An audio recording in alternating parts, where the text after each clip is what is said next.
The officer's hand moved to his gun before the boy even finished raising his hands.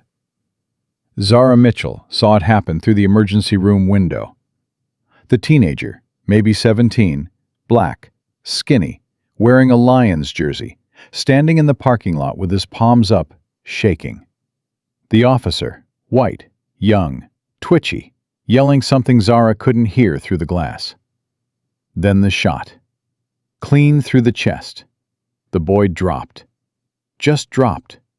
Like someone cut his strings. The officer stood there, gun still raised, and Zara watched him look around. Not panicked, calculating. Like he was deciding what story to tell. That's when their eyes met through the window. That's when everything changed. Before we go any further, hit that subscribe button right now. This story needs to be heard, and I need you with me until the very end. Drop a comment and tell me what city you're watching from. I want to see how far this truth travels. Now let's go back to the beginning. Zara's hands wouldn't stop shaking when the police arrived. Not the officer who'd fired. Different ones. 3 of them, uniforms pressed, expressions blank. She was still in her scrubs, still had the boy's blood on her shoes from when they'd brought him in. Dead on arrival. 17 years old. Name was Marcus Deshawn Williams. Honor student. Church kid. Dead. Ma'am, we need you to come with us. I saw what happened. That boy had his hands up. We need your statement. They took her to Metro headquarters. Small room, concrete walls, metal table. 1 camera in the corner that probably didn't work. 2 detectives this time. Plain clothes. The older one placed a recorder on the table. State your name. Zara Mitchell. I'm a nurse at Detroit General. I was working when... How far were you from the incident? 50 feet. Through the window. I saw everything. What did you see? Zara took a breath. I saw a black teenager, approximately 17, standing with his hands raised above his head. I saw Officer Kyle Brennan approach with his weapon drawn. The boy didn't move. Officer Brennan fired 1 shot to the chest. Did you see what led to the confrontation? No, but I saw... So you don't know what happened before? I know the boy had his hands up when he was shot. The detective leaned back. Officer Brennan's report states the suspect reached for his waistband. That's a lie. You just said you didn't see what happened before. I saw his hands. They were up. They never moved. The second detective spoke, younger, harder eyes. Miss Mitchell, do you understand the seriousness of accusing a police officer of filing a false report? Do you understand the seriousness of murdering a 17-year-old boy? Silence. Then the older detective reached over and turned off the recorder. That's when Zara knew. Off the record, you need to think very carefully. Officer Brennan is decorated. His uncle is president of the police union. Thomas Brennan. You know that name? Everyone in Detroit knew that name. Thomas Brennan ran the union like a mob boss. Protected bad cops. Buried complaints. Made problems disappear. You're a single mother, correct?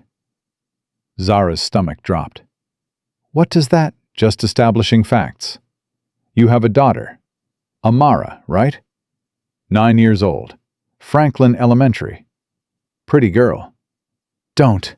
I'm not threatening anyone. I'm trying to help you understand. You make this accusation, it goes public. Your name, your address, everything. Your daughter's school. People start looking into your life. Is that what you want? I want to tell the truth. Think about it overnight. Come back tomorrow if you still feel that way. I want to give my statement now. Recorder's off, Miss Mitchell. Come back tomorrow. They didn't arrest her, didn't detain her, just escorted her out. Like she was the problem. Her phone rang before she reached her car. Unknown number.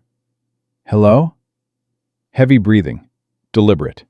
Then a voice. Male. Distorted. You should have listened. Who is this? Go home. Hug your daughter. Forget what you think you saw. Click. Zara stood in the parking lot and felt true fear for the first time since Amara's father had left 6 years ago. She drove home on autopilot. Cass corridor, 3rd floor, building that should have been condemned. But it was cheap. Cheap was all she could afford. Amara was asleep. Mrs. Chen from down the hall was on the couch. She go down okay? Like an angel. You look exhausted, Zara. Long shift. After Mrs. Chen left, Zara locked the door, checked it twice, went to Amara's room, watched her daughter sleep. 9 years old, 4th grade, straight A's, wanted to be a doctor, believed good people were rewarded and bad people were punished, still believed the world was fair. Zara went back the next morning, gave her full statement, on record, every detail. The detectives typed it up, had her sign it. We'll be in touch. 3 days later, it started. First call came at 2 a.m., unknown number. She didn't answer. It rang again at 3 a.m., again at 4 a.m. By 5 a.m., she turned off her phone. The next night, her car wouldn't start. She called a mechanic. He came, looked under the hood, showed her the cut fuel line. Someone did this on purpose. Can you fix it? I can, but you need to call the police. The police are the problem. The mechanic looked at her for a long moment. Then he fixed the fuel line and didn't charge her. Be careful. She started taking the bus, started looking over her shoulder, started sleeping with a knife under her pillow. A week after her statement, the brick came. She was at work. Amara was at Mrs. Chen's. The brick went through their kitchen window, shattered glass everywhere. Wrapped around it was a note. Keep your mouth shut, or next time we won't miss, Mrs. Chen called her, voice shaking. Zara, you need to come home. The police came, different officers. Took the brick, took the note, took pictures. Any idea who did this? Zara actually laughed. You're serious? Ma'am, we need to investigate all possibilities. I gave a statement about Officer Brennan shooting an unarmed teenager. 3 days later, my car's vandalized. A week later, a brick comes through my window with a threat. You tell me. We'll look into it. No, you won't. The officer's face went hard. Ma'am, I understand you're upset. Get out. They left. The brick went into evidence. The evidence disappeared. 2 days later, the detective called. Miss Mitchell, we reviewed the security footage. Unfortunately, the cameras weren't working that night. How convenient. Could have been random vandalism. This neighborhood... Zara hung up. That night, she sat Amara down. Baby, we need to talk. Amara looked up from her homework. Okay. Some people are upset with Mama because I told the truth about something bad I saw. If anyone you don't know ever approaches you, you run, you scream, you find an adult. Understand? What did you see, Mama? Something I had to tell the police about. Did you do the right thing? Yes. Then it'll be okay. Miss Patterson says doing the right thing is always worth it. Zara pulled her close, breathed in cocoa butter and childhood innocence. I hope she's right, baby. 2 weeks later, Amara came home crying. She'd been walking from the bus stop. 3 blocks she'd done 100 times. But this time, a car followed her. Black, big, tinted windows. When she walked faster, it sped up. When she stopped, it stopped. I was scared, Mama. I ran. You did exactly right. But Zara's hands were shaking. They knew where Amara went to school. They knew her route. They were watching her daughter. She called the police. They sent a patrol car. Black sedan, tinted windows. That's half the cars in Detroit. My daughter is 9. Someone followed her.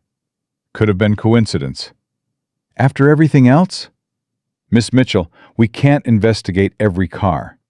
I'd suggest being more careful about the accusations you make, for your daughter's sake. That night, Zara sat in the dark watching the street. At 2 a.m., the black sedan appeared, circled the block. Once, twice, 3 times. Then it parked across the street, engine running, lights off. Someone was watching. She grabbed her phone, started to dial 911. Stopped. What would she tell them? What would they do? Send officers who might be sitting in that car? At 3 a.m., the sedan drove away. At 6 a.m., Zara realized she'd been awake all night. At 7 a.m., she sent Amara to school with Mrs. Chen. At 8 a.m., she called in sick to work. At 9 a.m., she sat on her couch and admitted she was terrified. The internal affairs investigation was moving slow. That's what the civilian advocate told her. These things take time, especially with an officer involved. How long? Weeks, months maybe. I'm being threatened. My daughter's being followed. I don't have months. Have you filed reports? Multiple. Nothing's being done. I'll make calls, but Miss Mitchell, going up against the union, a lot of witnesses back out. I'm not backing out. I hope not, but be careful. Careful. Everyone said, be careful, like careful would bring that boy back. 3 days later, someone broke into their apartment. Zara was at work, Amara at school. When Zara came home at 7 p.m., the door was unlocked. Not broken, not forced, just unlocked. She pushed it open. Hello? Nothing. She walked through. Nothing missing, nothing broken, everything the same except one thing. On the kitchen table, spread out like playing cards, photographs. Amara at school, Amara at the playground, Amara walking home, Amara through her bedroom window, asleep in her bed. Zara's knees gave out. Someone had been in their home. Someone had watched her daughter sleep. Someone had stood outside that window and taken pictures. The photos were time-stamped. The most recent was from this morning. She called the police. They came, took the photos, took her statement. Any idea who did this? The same people who vandalized my car, who threw the brick, who've been threatening me since I testified against Officer Brennan. You're saying police officers broke in? I'm saying someone with a key did. Any proof? Just coincidence after coincidence. We'll file a report. And then? We'll investigate. Like you investigated the brick? My car? Miss Mitchell, these accusations, get out. They left. Zara locked the door, slid down to the floor, finally cried. Great heaving sobs. She'd done the right thing, told the truth, and her daughter was paying the price. When Amara came home, Zara was waiting. Pack a bag, baby, just what you need. Are we going somewhere? Zara stopped. Going where? Her mother was dead, father gone, sister in Atlanta hadn't spoken in 5 years. No friends close enough, no family, just her and Amara, like always. Mama, what's wrong? Everything's going to be okay. You're lying. You pull me close when you lie, when you want to protect me. 9 years old. Too smart. Too much like her mother. Bad people are trying to scare us, but I won't let them hurt you. Amara nodded against her chest. I believe you. That night, Zara pushed the couch against the door, checked every window 3 times, kept the knife under her pillow, watched the street. The sedan didn't come, but that didn't mean they weren't watching. At 6 a.m., her phone rang. Unknown number. What do you want? 24 hours to recant your statement. I'm not recanting. Then you're making a choice. Think about your daughter. I am thinking about her. I don't want her growing up in a world where cops murder kids and get away with it. Noble. Stupid. What's her name again? Amara? Pretty little thing. Shame if something happened. Zara's vision went red. If you touch, you'll what? Call the police? Laughter. We are the police, sweetheart. We're everywhere. We know where you live, where you work, where Amara goes to school. We know her route home, her favorite park, the window in her bedroom that doesn't lock right. We know everything. Click. Zara sat there, phone pressed to her ear, out of options. Couldn't go to police, they were the threat. Couldn't run, where would she go? Couldn't protect Amara alone, wasn't strong enough, connected enough, anything enough. At noon she got an email, her supervisor. Zara, we need to discuss your absences. Please call. At 2 p.m. she picked Amara up herself, walked her home, locked the door, checked windows. At 3 p.m. someone knocked. Zara looked through the peephole. 2 women, one older, gray hair, kind eyes, one younger, blazer, briefcase. Miss Mitchell? I'm Rebecca Torres with Child Protective Services. We need to speak with you. Zara opened the door because she had to, because refusing would look worse, because maybe this was the thing that finally broke her. What's this about? We received a complaint, anonymous, alleging neglect, that your daughter has been left unsupervised, that you've been missing work, that your home may be unsafe. That's not true. We still need to investigate. May we come in? Amara appeared in the doorway. Mama, who is it? Rebecca Torres smiled, the kind of smile that didn't reach her eyes. Hello, sweetheart. What's your name? Amara. That's beautiful. Amara, do you feel safe at home? Yes. Does your mama take good care of you? Yes, she's the best mama. I'm sure she is. Torres turned back to Zara. Miss Mitchell, we're going to need to do a home inspection. Schedule interviews with Amara's teachers, neighbors. Standard procedure.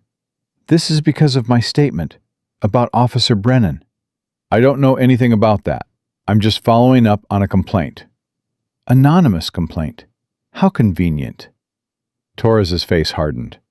Miss Mitchell, I'd suggest you cooperate, unless you want this to become more complicated. After they left, Zara stood in her apartment and realized something. They weren't just trying to scare her anymore. They were trying to take Amara away. That night she couldn't sleep, couldn't eat, sat at her kitchen table staring at nothing. At 11 p.m., she saw a flyer someone had slipped under her door. Community meeting tomorrow night. Topic: Police accountability in Detroit. Speaker: Reverend James from New Hope Baptist. She almost threw it away. What good would a meeting do? But then she saw the small print at the bottom. Free legal consultation available. Maybe someone there could help. The next evening, she left Amara with Mrs. Chen and took the bus to New Hope Baptist. The basement was packed. Mostly black folks. Mostly older. All of them looking like they'd been through something. Reverend James spoke. Good man. Said the right things. Talked about justice and accountability and not giving up hope. Then he opened the floor. Anyone here dealing with police harassment, retaliation? Speak up. You're among friends.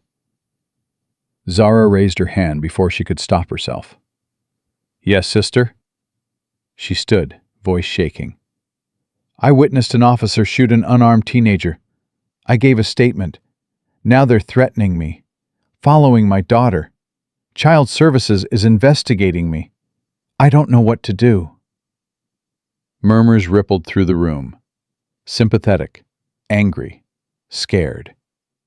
Reverend James nodded. What's your name, sister? Zara Mitchell. Zara, we're going to help you. Anyone here know resources for? I know what they're doing to you. The voice came from the back, deep, rough.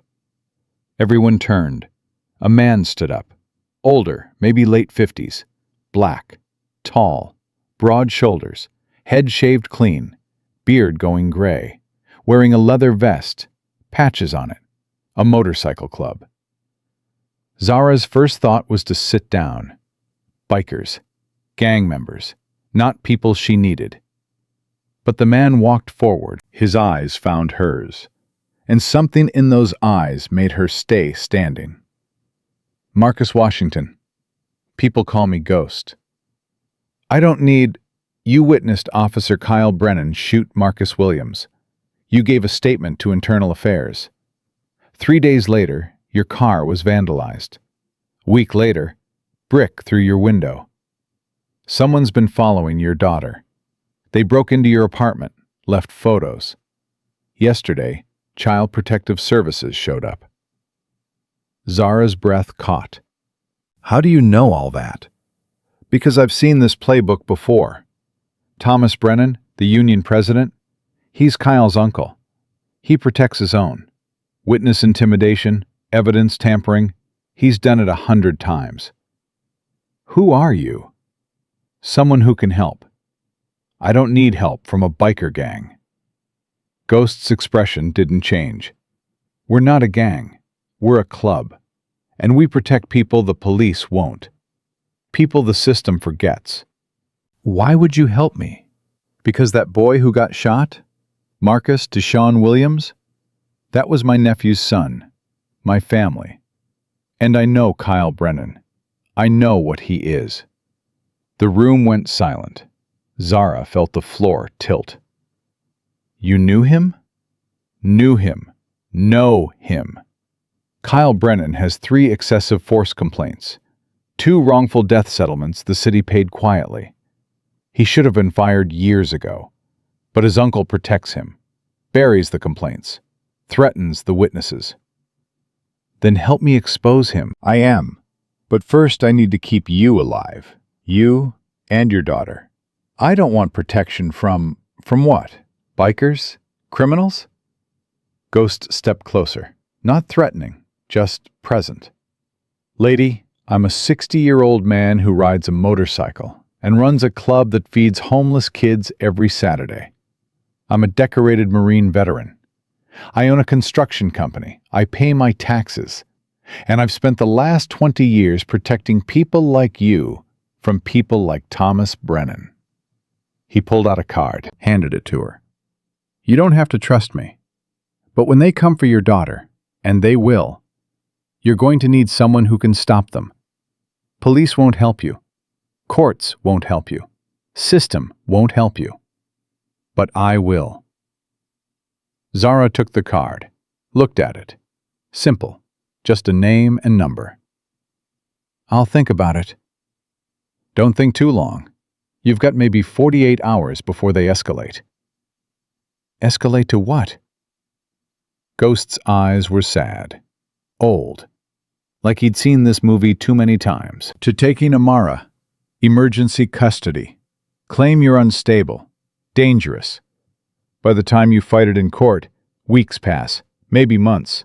And in that time, you'll be alone, scared, pressured to recant. Most people break. I won't break. Everyone breaks eventually. Question is whether you have help when you do. He walked away. Zara stood there holding the card. Reverend James touched her arm. Ghost is good people, Zara. I know how he looks, how they all look. But the Hells Angels, they've helped more families in this city than the police ever have. Hells Angels? That's a gang. No, baby. That's a family. Zara went home, tucked Amara into bed, sat on her couch, looked at the card. Marcus Ghost Washington. One phone number. She didn't call. At 3 a.m., the black sedan came back. This time, it didn't just circle. It parked. Headlights off, engine running. Someone got out, walked up to her building, tested the front door. It was locked. The figure stood there for 5 minutes, then got back in the car and drove away. Zara sat in the dark, knife in her hand, phone in the other. Ghost's card on the table. 48 hours, he'd said. She had a feeling it would be less. Zara's fingers hovered over the phone. Ghost's card sat on the table beside her, edges already worn from how many times she'd picked it up and put it down. The sedan had driven away 20 minutes ago. Dawn was breaking. Amara would wake up in an hour, ask for breakfast, ask if she could go to school today, ask why Mama looked so tired. Zara picked up the card again. Marcus Ghost Washington. One number, one chance. One decision that would change everything. Or nothing. She dialed before she could stop herself. 3 rings. 4. Maybe he didn't answer at 5 a.m. Maybe this was stupid. Maybe...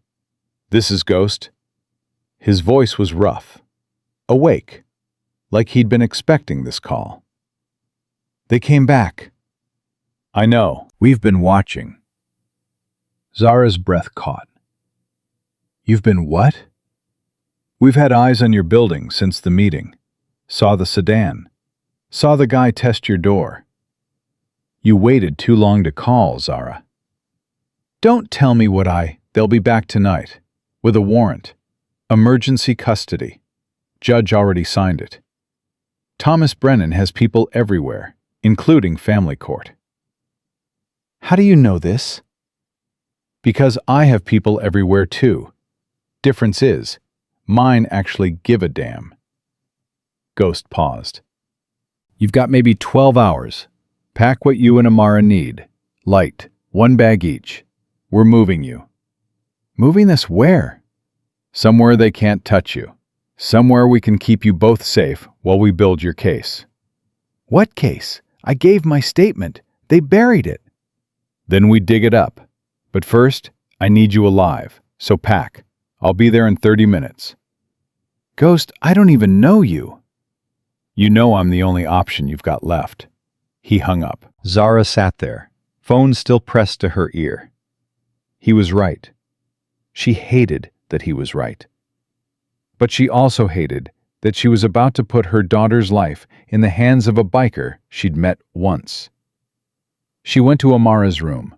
Her daughter was still asleep, curled around Mr. Fluffington, the stuffed rabbit Mrs. Chen had given her 3 Christmases ago.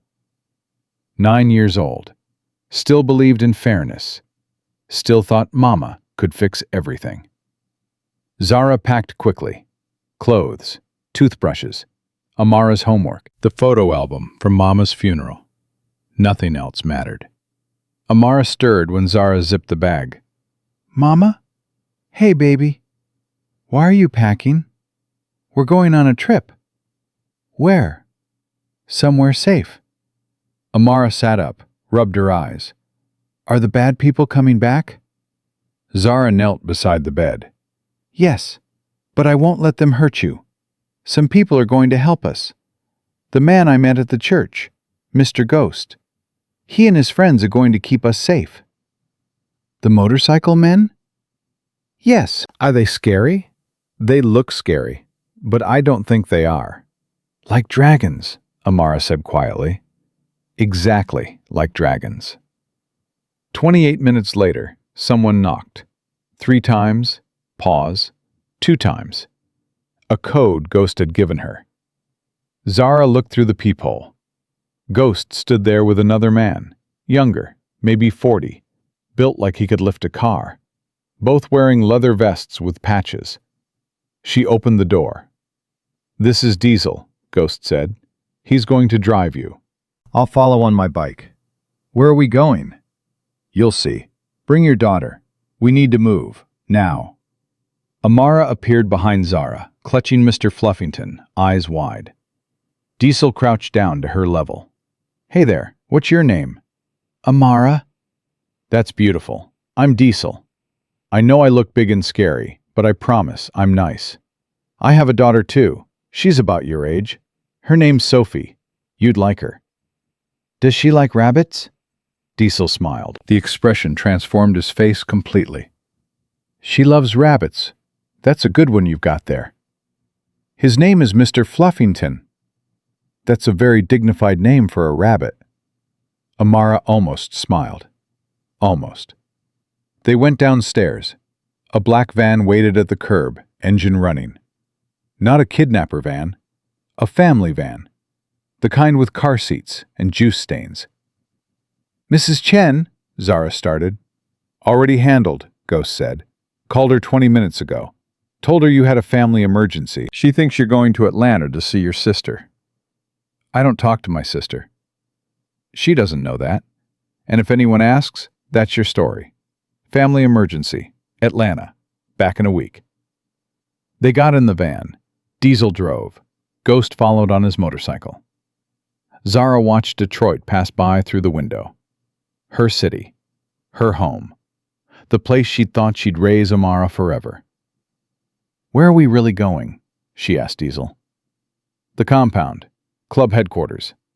It's in Black Bottom. Historic neighborhood. We own the whole block. You own a block? Club's been around since 1964. We bought properties when nobody else wanted them. Fixed them up. Now we've got housing, clinic, community center, everything. And we're going to live there? Until this is over, however long that takes. Amara pressed her face to the window. Mama, where's Atlanta? We're not going to Atlanta, baby. We're going somewhere else. Somewhere safe. But mister, Ghost said, that's what we tell people, so the bad people don't know where we really are. Amara processed this. So we're hiding? We're protecting ourselves. What's the difference? Zara looked at her daughter. 9 years old. Too smart. Hiding is when you're scared and alone. Protecting is when you have people helping you be safe. Oh, are Mr. Ghost and Mr. Diesel helping us? Yes. Then we're protecting ourselves. Exactly. The compound appeared after 30 minutes. Not what Zara expected. She'd pictured something run down, dangerous, covered in graffiti. Instead, she saw renovated brownstones, clean streets, gardens with actual flowers. Kids playing basketball in a lot. Old folks sitting on porches. This is Black Bottom? She asked. What's left of it, Diesel said. City destroyed most of it in the 60s. Urban renewal, they called it. We call it what it was. They pushed black families out, built highways through our neighborhoods, but we held on to this block, bought it back piece by piece. Now it's ours. He pulled into a lot behind a 3-story building. Brick. Solid. A mural on the side, bright colors, showing motorcycles and families, and Martin Luther King Jr. and Malcolm X. Ghost parked his bike, walked over. Welcome to the Hells Angels Detroit compound. Let's get you inside. The building was clean. Zara didn't know why that surprised her, but it did. Hardwood floors, windows that let in light, furniture that looked comfortable. Photos on the walls of club members, families, events. Not drugs, not guns. Just people. This is the common area, Ghost said. Kitchen's through there, bedrooms upstairs. You and Amara will have the second floor, front room, private bathroom, lock on the door. You can lock it whenever you want. Nobody comes in without your permission. Who else lives here? Depends. Usually just me and Sister Ruth. She runs the youth programs. But when we're protecting someone, we bring in whoever's needed. Right now that's Diesel, Doc, Prophet, and Bear. How many people are in this club? Detroit chapter? 43. But for this, I'm keeping it small. Too many people, too many chances for leaks. A woman appeared from the kitchen. Older, maybe 65, gray hair and locks, eyes that had seen everything. She wore a leather vest like the men, but hers had different patches. "You must be Zara. I'm Sister Ruth. Marcus told me about you and your daughter." Sister Ruth was a Black Panther in '68, Ghost said. Spent 2 years in prison for feeding kids breakfast. The government called it conspiracy. "The government calls everything conspiracy when black folks organize," Ruth said. She looked at Amara. "Hello, sweetheart. What's your name?" "Amara." "Beautiful name. Means eternal in Sanskrit. Your mama chose well." "I didn't know that," Zara admitted. "Most people don't. Come on, let me show you your room." They went upstairs. The room was bigger than Zara's apartment living room. 2 beds, a desk, windows with actual curtains, clean sheets. Everything simple, but there. "Bathroom's through that door," Ruth said. "Towels in the closet. Kitchen's always open. You cook, you clean up after yourself. Simple rules. We eat dinner together every night at 6.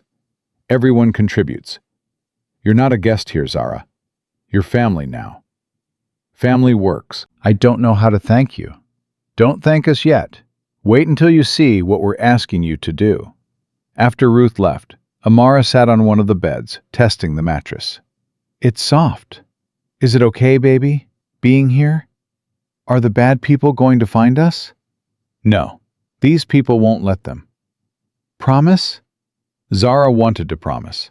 Wanted to tell her daughter that everything would be fine. But she'd learned not to make promises she couldn't keep. "I promise I'll do everything I can to keep you safe." Amara nodded. That was enough. They unpacked. Not much to unpack. 1 bag each. Their whole life reduced to clothes and toothbrushes, and 1 photo album. Around noon, someone knocked. Ghost's code. 3, pause, 2. "Come in," Zara called. Ghost entered with another man. Younger than Ghost, maybe 50. Dark skin, silver beard. Kind eyes behind wireframe glasses. "This is Doc. He's going to check you both out. Make sure you're healthy." "I'm a nurse. I can tell you we're healthy." "Humor me," Ghost said. "We need records. Everything documented. Every bruise, every threat, everything. When this goes to court, we need proof." Doc set down a medical bag. "I'm a paramedic. 20 years with Detroit Fire. Retired last year. This won't take long." He was gentle, professional. Checked their blood pressure. Looked at Amara's healing scrapes from playground falls. Took photos of everything with a camera that printed instant copies. "For the record," he said, writing notes in a leather journal. "Any threats or injuries since this started?" Zara told him. All of it. The calls, the vandalism, the break-in, the photos. "They showed you pictures of Amara sleeping?" "Through her bedroom window." Doc's jaw tightened. "I've seen this before. Thomas Brennan's playbook. He's been doing this for 30 years. You're not the first witness he's trying to break." "What happened to the others?" "Most recanted. Took money, disappeared. A few fought back." "What happened to them?" Doc didn't answer right away. "Some won. Most didn't. But those who won had help. They had us." After Doc left, Zara sat with Amara, reading through her homework. Math problems. Spelling words. Normal things. Things that felt impossible now. "Mama, am I going back to school?" "Not yet. "When?" When it's safe." "Will it ever be safe?" Zara closed the homework folder. "Yes, baby, it will. But first, we have to make sure the bad people can't hurt us anymore." "How?" "By telling the truth, and by having good people help us." Dinner at 6 meant everyone. Ghost, Ruth, Diesel, Doc. 2 more men Zara hadn't met. One massive, quiet, sat in the corner. One older, white beard, gentle eyes. "That's Bear," Ghost said, pointing. "Doesn't talk much. Former military. He'll be on night watch. And that's Prophet. He's our chaplain. Muslim. Keeps us centered. Prophet smiled. Assalamu alaikum. Peace be upon you. And upon you peace, Zara replied automatically. Her grandmother had been Muslim. She remembered some prayers. You know the greeting? My grandmother taught me. Then you're already family. They ate together. Simple food. Fried chicken, greens, cornbread. Sister Ruth cooked like someone's grandmother. Everyone ate like they hadn't seen food in days. Tomorrow we start building your case, Ghost said between bites. I've got a lawyer coming. Civil rights attorney. She's good. She's fought the department before. Can she win? If we give her everything she needs, that means you tell her every detail, every threat, every call, every photo, everything. What about CPS? Ghost's face darkened. That's where it gets complicated. They filed emergency custody papers this morning. Hearings in 3 days. 3 days? But I thought we had... I told you they'd escalate. They did. Now we fight. How do I fight when they control the system? By proving they're corrupt. By showing the judge this isn't about neglect. It's about silencing a witness. And if the judge doesn't believe me, then we go higher. Federal court. Civil rights violation. Witness tampering. We've got options. But those take time. They do. Which is why we need to keep you and Amara safe while we work. After dinner, Amara fell asleep fast. Exhausted from stress, from fear, from everything. Zara sat beside her bed and watched her daughter breathe. A knock. Ghost's code. Come in. Ghost entered, closed the door behind him. You doing okay? Define okay. Fair point. He pulled up a chair. I know this is a lot. New place, new people, your whole life turned upside down. Why are you really doing this? I told you. Marcus Williams was my nephew's... No. Why are you really doing this? You don't know me. You don't owe me anything. Ghost was quiet for a long moment. My brother was killed by Detroit police in 1985. Traffic stop. He was 23. They said he reached for a weapon. He didn't have a weapon. He had a wallet. I'm sorry. Witness said she saw the whole thing. Said my brother had his hands up. She was white, older, credible. She gave a statement. What happened to her? 2 weeks later, she recanted. Said she'd been mistaken. Case closed. Cops got away with it. Did they threaten her? I don't know. I was 19, in the Marines. Came home for the funeral. Asked her why she changed her story. She wouldn't talk to me. Wouldn't even open her door. Maybe she was scared. She was. I could see it in her eyes. That's why I started this. The club, the protection work. So that the next time a witness saw something, the next time someone tried to tell the truth, they wouldn't have to face it alone. That was almost 40 years ago. Some fights take that long. Zara looked at her daughter. I don't want Amara to grow up fighting. Then we end it now. We make sure Kyle Brennan never wears a badge again. We make sure Thomas Brennan loses his power. We make sure no other mother has to choose between truth and safety. You really think we can do that? I know we can. Question is, are you strong enough to see it through? I saw a 17-year-old boy die. I'm not backing down. Good, because tomorrow it gets harder. He left. Zara sat in the dark and wondered what harder looked like. She found out at 4 a.m. Amara screamed. Zara bolted out of bed, knife in hand, ready for intruders. But Amara was alone, in bed, thrashing, fighting invisible attackers. The gun, Mama! The gun! Amara, wake up! Baby, wake up! Amara's eyes flew open, wild, unseeing. He's shooting you! He's shooting you again! I'm fine. I'm right here. Nobody's shooting anyone. But Amara couldn't stop crying, deep, heaving sobs that shook her whole body. Zara held her, rocked her, whispered reassurances that felt hollow. The door opened. Ruth appeared, wearing a robe, holding a cup of tea. Nightmares? How did you? Every child we've protected has them. PTSD doesn't care how young you are. She sat on the bed, handed Amara the tea. Chamomile with honey. My grandmother's recipe. It helps. Amara sipped it, hands still shaking. Sweetheart, what you're feeling is normal. Your brain is trying to process something scary. The nightmares are how it works through the fear. But Mama's right here. She's not hurt. Why do I still see it? Because fear doesn't follow logic. But you know what helps? Talking about it. Telling someone safe what you're afraid of. I'm afraid the bad men will hurt Mama. I'm afraid they'll take me away. I'm afraid we'll never be okay again. Those are real fears. And you know what? It's okay to be afraid. Brave people are scared all the time. They just keep going anyway. Mama says that too.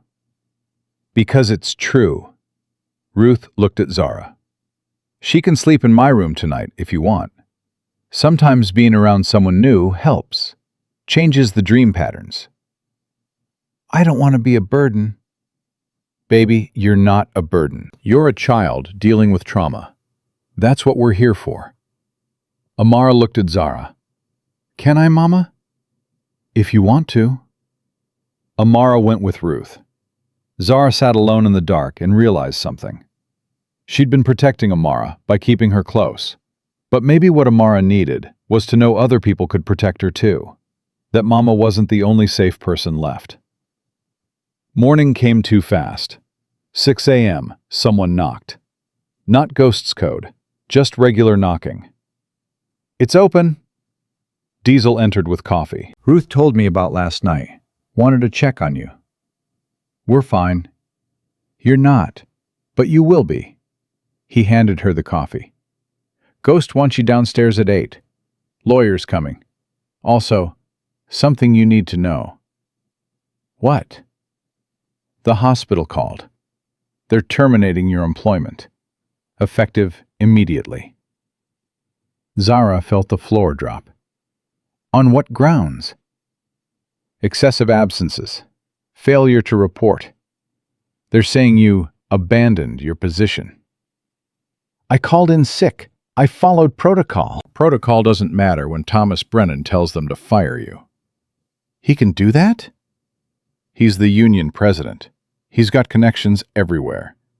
This is part of their strategy. Take away your income, make you desperate, force you to recant. I won't. I know, but you need to be ready for what's coming. They're going to attack everything. Your job, your housing, your character, your fitness as a mother. Everything. How do I fight that? You don't fight it alone. That's why you're here. The lawyer arrived at 8. Young, maybe 35. Black. Sharp eyes. Expensive suit that somehow didn't look out of place in a motorcycle club compound. I'm Jamal Brooks, civil rights attorney. Ghost called me about your case. They sat at the kitchen table. Zara told him everything, start to finish. The shooting, the statement, the threats, the vandalism, the break-in, the photos, CPS, everything. Jamal took notes on a legal pad. Didn't interrupt. Didn't judge. Just listened. When she finished, he was quiet for a moment. This is textbook witness intimidation. Federal crime. The question is, can we prove it? I have the note from the brick. The photos they left. Police have those, in evidence, which means they're probably gone by now. So we have nothing? We have your testimony. We have Doc's medical records. We have the pattern. 3 days between your statement and the first threat. Escalation that matches Thomas Brennan's known methods. We can build a circumstantial case. Circumstantial means not enough. Circumstantial means we need more. Ghost says he's working on that. Ghost, who'd been standing in the doorway, stepped forward. I've got people looking into Thomas Brennan's past cases. Other witnesses he's intimidated. If we can find them, get them to testify. They won't, Zara interrupted. If they recanted before, why would they talk now? Because you didn't recant. Because you're showing them it's possible to fight back. Sometimes all it takes is one person standing up to make others find their courage. And if they don't, then we find another way. The CPS hearing was in 3 days. 3 days to prepare. 3 days to find evidence. 3 days to build a case that could keep Amara safe. Zara spent those 3 days like a prisoner awaiting execution. Every hour dragged. Every minute felt like the last. Jamal prepared her testimony. Ruth worked with Amara, gentle therapy disguised as play. Ghost and his club worked angles Zara didn't ask about. On day 2, Diesel brought news. We found another witness, woman named Patricia Morrison, white, older. She testified against a cop in '95. Domestic violence case. Officer beat his wife. Patricia saw it, gave a statement. What happened? She recanted 2 weeks later. Officer walked. But I tracked her down. She lives in Ann Arbor now. I'm going to talk to her. Why would she talk to you? Because I'm going to tell her what Thomas Brennan did to you. And I'm going to ask her if he did the same thing to her. He left. Zara waited. He came back 6 hours later. His face said everything. She talked. She told me everything. Brennan sent people to her house, threatened her kids, followed her to work. She was a teacher.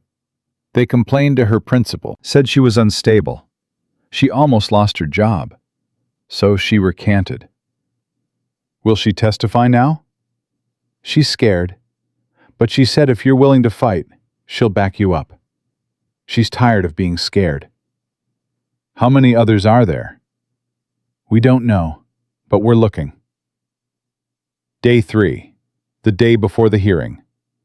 Zara couldn't eat, couldn't sleep, just paced her room while Amara colored with Ruth downstairs. Ghost found her around noon. We need to talk about tomorrow. What about it? Judge's name is Patricia Morrison. Zara's head snapped up. Like the witness? No relation, but she's got a reputation. Hard, fair, doesn't like the department much. Her son was killed by police in 2010. Justified shooting, but she's never forgotten. So she'll be on our side?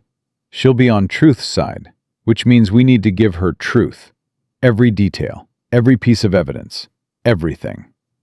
And if it's not enough, then we appeal, and we keep appealing. And we make so much noise that someone eventually listens. That could take years. I know. Amara doesn't have years. She needs stability now. Then tomorrow, we make sure she gets it. That night, Amara crawled into bed with Zara, pressed close, whispered in the dark. Mama, are they going to take me away? No, baby. I won't let them. But what if you can't stop them? Zara held her daughter tighter. Then I'll fight until I can. I don't want to be without you. You won't be, I promise. It was the first promise she'd made in weeks, and she meant it with everything she had. Morning came. The hearing was at 10 a.m. Zara dressed carefully, conservative, respectable. The kind of outfit that said, responsible mother, not troublemaker. Amara wore her Sunday dress, hair in neat braids Ruth had done, looking like the perfect child. They rode to the courthouse in Diesel's van. Ghost followed. Jamal met them at the steps. Remember, just tell the truth. Don't embellish. Don't get emotional. Just facts. I'll try. And Zara, we've got a surprise for the judge. Something that came in this morning. Something that changes everything. What? You'll see. They walked into the courtroom. Rebecca Torres was already there, the CPS worker who'd started all this. She saw Zara, didn't smile. The judge entered, middle-aged, black, stern expression. Judge Patricia Morrison. We're here for an emergency custody hearing. Child Protective Services versus Zara Mitchell. Counselor? Rebecca Torres's lawyer stood, young, confident. Your Honor, CPS received multiple complaints alleging neglect. Miss Mitchell has missed significant work. Her child has missed school. Her home was found to be unsafe. We're requesting emergency custody, pending a full investigation. Miss Mitchell, you have representation? Jamal stood. Yes, Your Honor. Jamal Brooks, for the defense. And we have evidence this petition is not about neglect. It's about witness intimidation. The judge's eyebrows rose. Explain. Miss Mitchell witnessed a police shooting. Officer Kyle Brennan shot an unarmed teenager. Miss Mitchell gave a statement. 3 days later, the harassment began. Her car vandalized. Brick through her window. Anonymous photos left in her home. And now, suddenly, anonymous complaints to CPS. Your Honor, this is a coordinated effort to silence a witness. That's a serious accusation, which is why we're prepared to prove it. Jamal handed the judge a folder. These are statements from 3 other witnesses. All testified against officers. All were subsequently harassed by people connected to Thomas Brennan's union. All eventually recanted. Patricia Morrison is here today to testify. The judge looked up. Patricia Morrison, the teacher from Ann Arbor? Yes, Your Honor. Bring her in. Patricia Morrison walked in. Older, nervous. But there, she took the stand, swore to tell the truth. Miss Morrison, why are you here today? Because I'm tired of being silent. 29 years ago, I watched a police officer beat his wife. I gave a statement. 2 weeks later, men came to my house. They knew my children's names. They knew where I worked. They threatened me. I recanted. The officer walked. And I've regretted it every day since. Who were these men? I don't know. But the officers' union representative was Thomas Brennan. And I know what happened to Miss Mitchell is exactly what happened to me. The courtroom went silent. Judge Morrison looked at Torres. Do you have a response to this? Torres's lawyer stood. Your Honor, this is irrelevant. This hearing is about neglect, not... This hearing is about whether an emergency removal is necessary. If Miss Mitchell is being harassed, and that harassment is the reason for missed work and school, then the removal is not necessary. The harassment is. She looked at Zara. Miss Mitchell, are you able to care for your daughter? Yes, Your Honor. Do you love your daughter? More than anything. Then why is she missing school? Because I'm afraid someone will take her. Because men followed her home. Because they broke into our apartment and left photos of her sleeping. Because they called me and told me they know which window in her room doesn't lock. Judge Morrison's face hardened. Do you have evidence of this? Photos, Your Honor. Medical documentation. Witness statements. All in the folder. The judge read, and read, and read. Finally, she looked up. Petition denied. No emergency custody. However, she looked directly at Torres. I want a full investigation. Not into Miss Mitchell. Into who filed these complaints and why. If I find this was coordinated harassment, there will be consequences. Severe ones. Torres's face went pale. Court adjourned. Outside, Zara couldn't breathe. Couldn't think.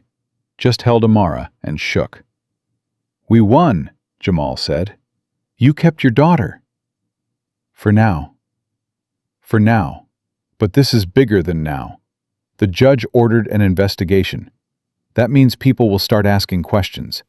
Questions Thomas Brennan doesn't want asked. Ghost appeared beside them. Which means he'll escalate again. Let him, Zara said.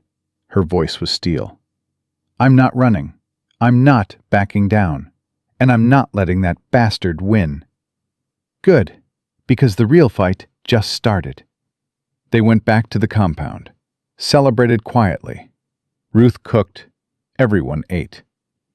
Amara smiled for the first time in days. But around midnight, Bear came inside. Fast. Urgent. We've got movement. 3 cars, circling the block. Not cops, not marked, but watching. Ghost stood. How many people? At least 6, maybe more. They know she's here. How? Diesel demanded. Doesn't matter. What matters is they're testing us, seeing if we'll fight. Will we? Bear asked. Ghost looked at Zara. That's not my decision. It's hers. Every eye in the room turned to Zara.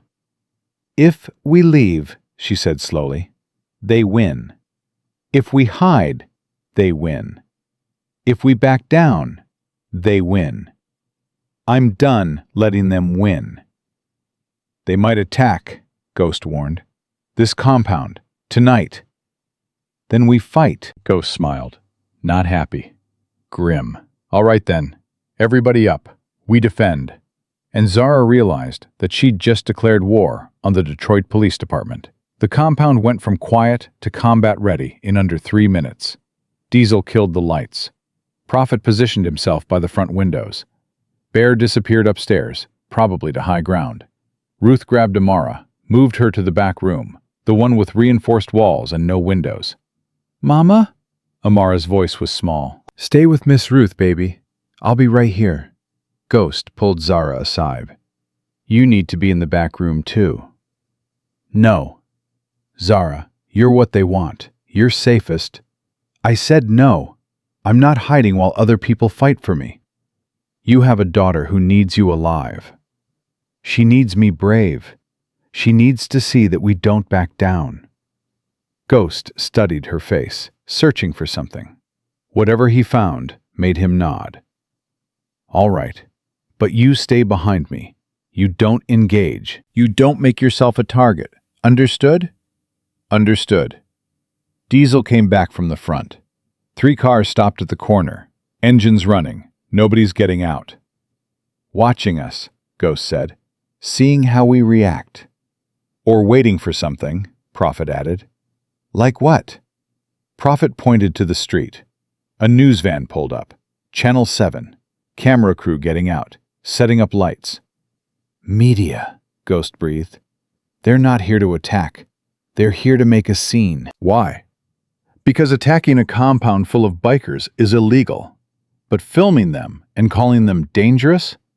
That's just news. The reporter appeared on camera, microphone in hand. Through the window, Zara could hear her. This is Amy Chen, reporting live from Black Bottom, where sources say a police witness is being held inside this building by the Hells Angels Motorcycle Club. Authorities are concerned for the safety of Zara Mitchell and her 9-year-old daughter, Amara. Held? Zara's voice rose. I'm not being held. I'm being protected. They're spinning it, Jamal said, appearing from somewhere. Making you look like a victim of the club instead of the department. We need to go out there. Tell them the truth. That's what they want. They want you on camera, looking scared, surrounded by bikers. Perfect image for discrediting you. So what do we do? Ghost's phone rang. He answered, listened, his face going dark. When? How many? All right, keep watching. He hung up.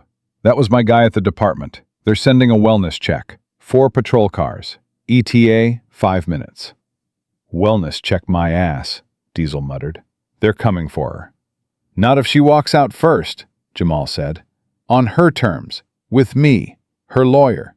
Not under arrest, just answering questions. Cooperating. That's a trap. Everything's a trap. Question is, which trap has an exit? Zara looked at the news camera. at the 3 cars still idling. At her daughter's face peeking around the doorway, scared and confused. I'll go out.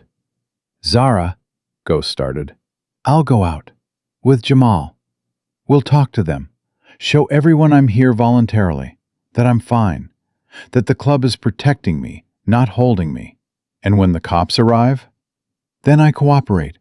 I answer their questions. I show them I have nothing to hide. Unless they arrest you. Can they? Jamal shook his head. Not without cause.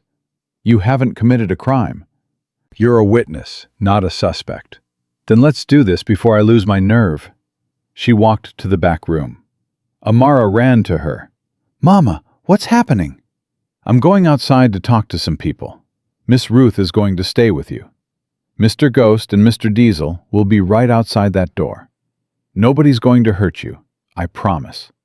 Don't go. I have to, baby. But I'll be back in 10 minutes. You count to 600. By the time you're done, I'll be back. What if you're not? Zara knelt down, cupped her daughter's face. Then Mr. Ghost will take care of you until I can. But I will come back.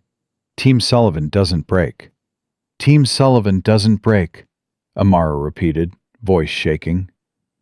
Zara kissed her forehead, stood, and walked to the front door before she could change her mind. Ghost stopped her at the threshold. You don't have to do this. Yeah, I do.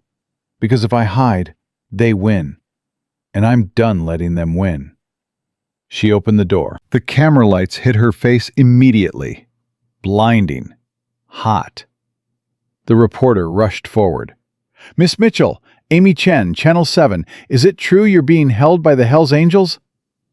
No, I'm here voluntarily. They're protecting me. Protecting you from whom?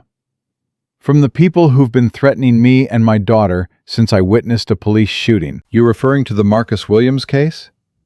I'm referring to the fact that I saw Officer Kyle Brennan shoot an unarmed teenager, and ever since I gave my statement, my life has been systematically destroyed. The police department denies any involvement in... The police department is lying. Jamal touched her arm. Zara, we should... Sirens. Getting closer. 4 patrol cars appeared, lights flashing, pulling up to the compound. 8 officers got out. One she recognized, the older detective from her first interview. He approached slowly, hands visible. Miss Mitchell, we received a report you might be in danger. I'm fine. We'd like to verify that. May we come inside? No, Ghost said, appearing beside Zara. You may not. Miss Mitchell is here voluntarily. She's not under arrest. You have no warrant.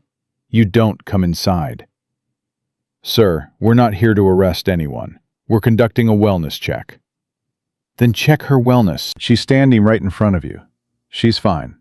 Check complete. The detective's jaw tightened. Miss Mitchell, are you being coerced in any way? No. These people have been protecting me from harassment and threats. That's all. What kind of threats? The kind that involve photos of my daughter sleeping. The kind that involve emergency custody hearings filed the day after I testified. The kind that come from people connected to your department. Those are serious accusations. And yet, here you are, not investigating the threats, but investigating the people protecting me from them. The detective looked at the cameras, at the 3 civilian cars still watching, at Ghost and the other club members standing behind Zara. He was calculating something. Miss Mitchell, we'd like you to come to the station. Answer some questions. Voluntarily. About what? About the threats you're alleging. We take witness intimidation very seriously. Do you? Because I filed multiple reports and nothing's been done. Which is why we'd like to get a formal statement at the station where we can document everything properly. Jamal stepped forward. My client will be happy to give another statement. Schedule it. We'll come in with proper notice. But she's not going anywhere tonight without 24 hours notice and a clear agenda. We're not asking for tomorrow. We're asking for now. And I'm telling you the answer is no. You want to question my client? You do it through proper channels. You don't show up at midnight with cameras rolling and demand she come with you." The detective's face went red. "Counselor, I could arrest her for obstruction." "On what grounds? She's answered your questions. She's told you she's safe. She's offered to give a formal statement with proper notice. What exactly is she obstructing?" Silence. The detective knew he had nothing. The cameras caught all of it. "We'll be in touch," he finally said. The officers left. The news crew stayed, but their camera turned off. Amy Chen approached Zara. "Off the record?" Zara looked at Jamal. He nodded. "Off the record," Amy said again. "I've been covering the department for 10 years. I know Thomas Brennan. I know how he operates. And I believe you." "Then why not say that on camera?" "Because saying it without proof gets me fired." "But if you can prove it, if you can give me documentation, evidence, anything solid, I'll run the story. I'll make sure everyone knows what he's doing." "Why would you risk that?" Amy's expression shifted, became personal. "Because 8 years ago, my brother was beaten by Detroit police. He filed a complaint. 2 weeks later, the complaint disappeared. My brother dropped it, said he wanted to move on. But I know Thomas Brennan visited him. I know something was said, and my brother has never been the same." She handed Zara a card, "My personal number. You get proof? You call me. I'll make sure the city sees it." She left. The civilian cars finally drove away. The street went quiet. Zara walked back inside. Her legs were shaking, her hands were numb.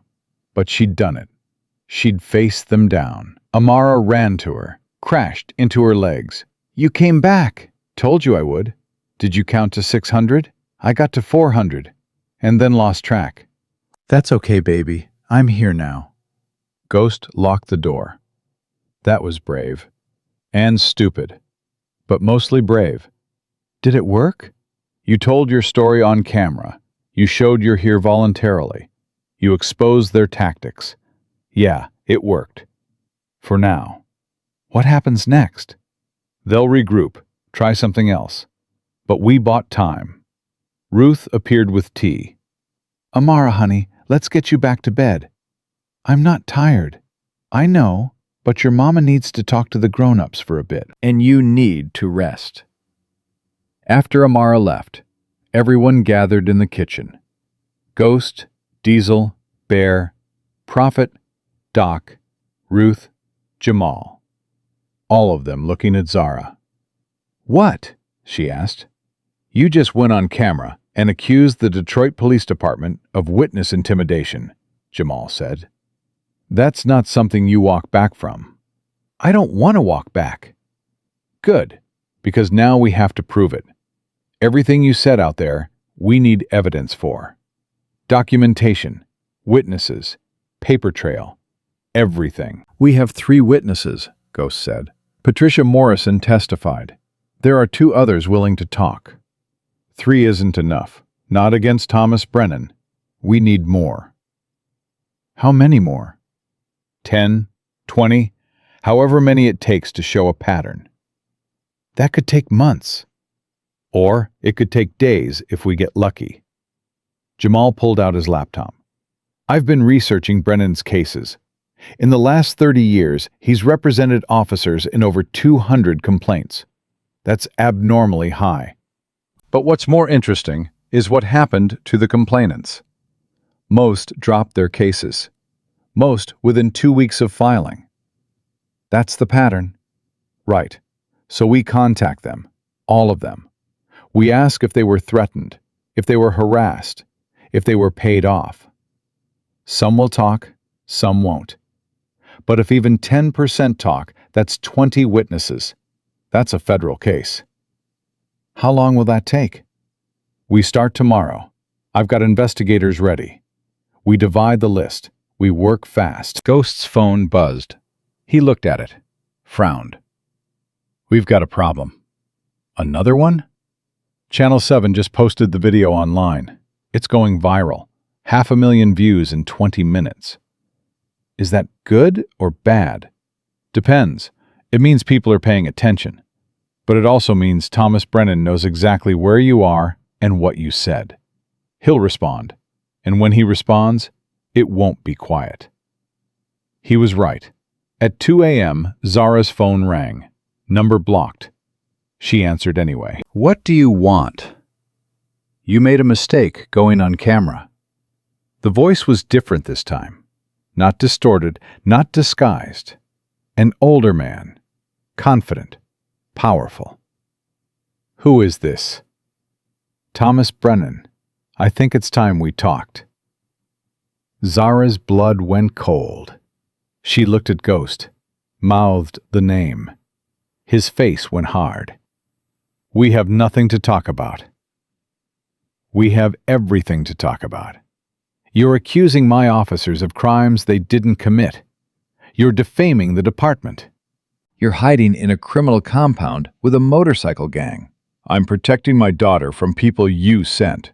I sent no one, but I can't control what upset citizens do when they hear someone's trying to destroy a good cop's career. Kyle Brennan shot an unarmed teenager. Kyle Brennan defended himself against a suspect who reached for his waistband. You were 50 feet away, behind glass, in a moment of chaos. You were mistaken. I wasn't mistaken. Then you're lying. Either way, you need to recant your statement. For your own good. For your daughter's good. Is that a threat? It's advice. From someone who's seen this play out before. You can't win. You don't have the resources. You don't have the power. You don't have the system. All you have is a bunch of bikers and a lawyer who's in over his head. And the truth. Thomas Brennan laughed. The truth? Miss Mitchell, the truth is what I say it is. I've been doing this for 30 years. I've buried better witnesses than you. I've protected better officers than Kyle. And I've never lost. Not once. There's always a first time. No, there isn't. Because I make the rules. I know the judges. I own the police union. I have the politicians. What do you have? I have people who believe me. People who believe you won't stop a judge from dismissing your testimony. Won't stop CPS from taking your daughter. Won't stop the city from destroying you financially, professionally, emotionally. You'll have nothing left. And for what? A dead kid who is probably guilty anyway? Zara's hand tightened around the phone. His name was Marcus Deshaun Williams. He was 17. He was an honor student, and he had his hands up when your nephew murdered him. Silence on the other end. When Brennan spoke again, his voice was ice. You just made this personal. That was a mistake. You made it personal when you threatened my daughter. I didn't threaten anyone. But if something happens to your daughter, if she gets hurt, if she ends up in foster care, if she grows up without a mother, that's on you. You could have walked away. You could have stayed quiet. You chose this. Yeah, I did. And I'll keep choosing it until you and your nephew are both behind bars. We'll see about that. He hung up. Zara set down the phone. Her whole body was shaking. He called you directly, Ghost said. That's desperation. He's worried. He didn't sound worried. He sounded confident. He's bluffing. Men like Thomas Brennan, they rule by fear, by making you think they're invincible. But nobody's invincible. Everybody has a weakness. What's his? His ego. He just told you he's never lost. That means he'll take risks to keep that record. He'll get sloppy, and when he does, we'll be ready. Doc entered the kitchen. We've got another problem. I just got a call from a friend at Detroit General. They're claiming Zara stole medication, filed a report with the DEA. I didn't steal anything. I know, but they're saying you signed out pain meds for patients who don't exist. 50 doses of OxyContin over 6 months. That's impossible. I don't even work in areas that dispense controlled substances. They have your signature, electronic records, timestamps, everything. Then they faked it. Of course they faked it. But proving it will take time. And in the meantime, you've got a DEA investigation. If they charge you, that's a felony. That's prison time. That's definitely losing custody of Amara. Zara felt the walls closing in. Job gone. Home gone. Now her freedom threatened. How do we fight this? We prove the records are fabricated, which means we need an expert. Someone who can analyze electronic signatures, audit trails, access logs. Someone who can show these entries were made by someone else. How long will that take? Days, maybe weeks. We don't have weeks. Ghost stood. Then we do what we've always done. We fight dirty. What does that mean? It means Thomas Brennan just opened a new front. So we open one too. We go after his family, his business, his reputation. We make him defend himself instead of attacking you. How? I've got files, 20 years of collecting dirt on bad cops, including Kyle Brennan. Everything he's done, everyone he's hurt. We release it. All of it. Make him the story instead of you. That's dangerous. Everything's dangerous now. Sitting here, doing nothing, that's dangerous. Fighting back, that's dangerous. Pick your danger. Zara looked around the room, at these people who'd become her family in a week, who'd risked everything for her, who were still risking everything. We fight back. Ghost smiled. Good. Doc, call your expert. Tell him it's urgent. Jamal, start contacting those witnesses. Ruth, keep Amara calm. Diesel, I need you to make some deliveries. What kind of deliveries? The kind that show Thomas Brennan we're not playing defense anymore. They scattered. Zara sat alone in the kitchen, exhausted but wired. She'd just declared war twice in one night, once on camera, once on a phone call. There was no going back now. Amara appeared in the doorway. Mama, I can't sleep. Come here, baby. Amara climbed into her lap. Are the bad people going to hurt us? They're going to try, but we're not going to let them. How? By being smarter and braver, and by not giving up. I'm scared. Me too. But being scared doesn't mean we stop fighting. It means we fight even though we're scared. Is that what brave means? That's exactly what brave means. Amara was quiet for a moment. Mama, I want to do something brave. Like what? I want to tell people what happened. The truth. Like you did. Baby, you don't have to. But I want to. I want to tell them about the man following me. About the picture in my backpack. About everything. So people know you're not lying. Zara's throat tightened. That's very brave. But you're 9 years old. Nobody should ask you to do that. Nobody's asking. I'm saying. I want to help. Zara held her daughter close. 9 years old and already understanding that silence was complicity. That watching wrong and doing nothing made you part of the wrong. Okay, but only if you're ready. And only with Dr. Ruth there to help you. Deal? Deal. Morning came fast. Too fast. At 7 a.m., Jamal gathered everyone. I've made contact with 12 former complainants. 8 agreed to talk. 4 said no. The 8 are willing to give statements about harassment they experienced after filing complaints against officers. 8 witnesses, Ghost said. That's enough for a pattern. It's enough to get the FBI interested, which I did. I called a friend at the Detroit field office. She's willing to look at what we have. When? This afternoon. She's coming here. FBI comes to the compound. That'll make the news. Good. Let them see we're serious. Let them see this is bigger than one witness. Around noon, Ruth sat with Amara. Gentle conversation. Art therapy. talking about feelings. "Sweetheart, your mama tells me you want to tell your story. Is that true?" "Yes." "That's very brave. But I need you to understand something. Telling your story means people will ask you questions. Some of those questions might be hard. Some might make you remember scary things. Are you ready for that?"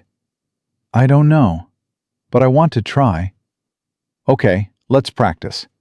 I'm going to ask you some questions. If any of them are too hard, you tell me to stop. Deal?"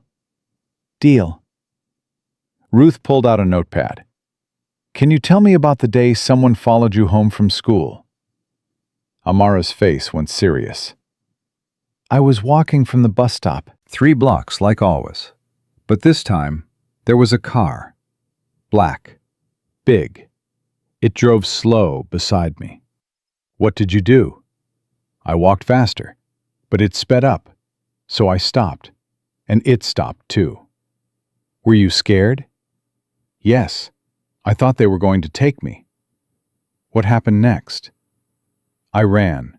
I ran all the way home, and the car didn't follow anymore.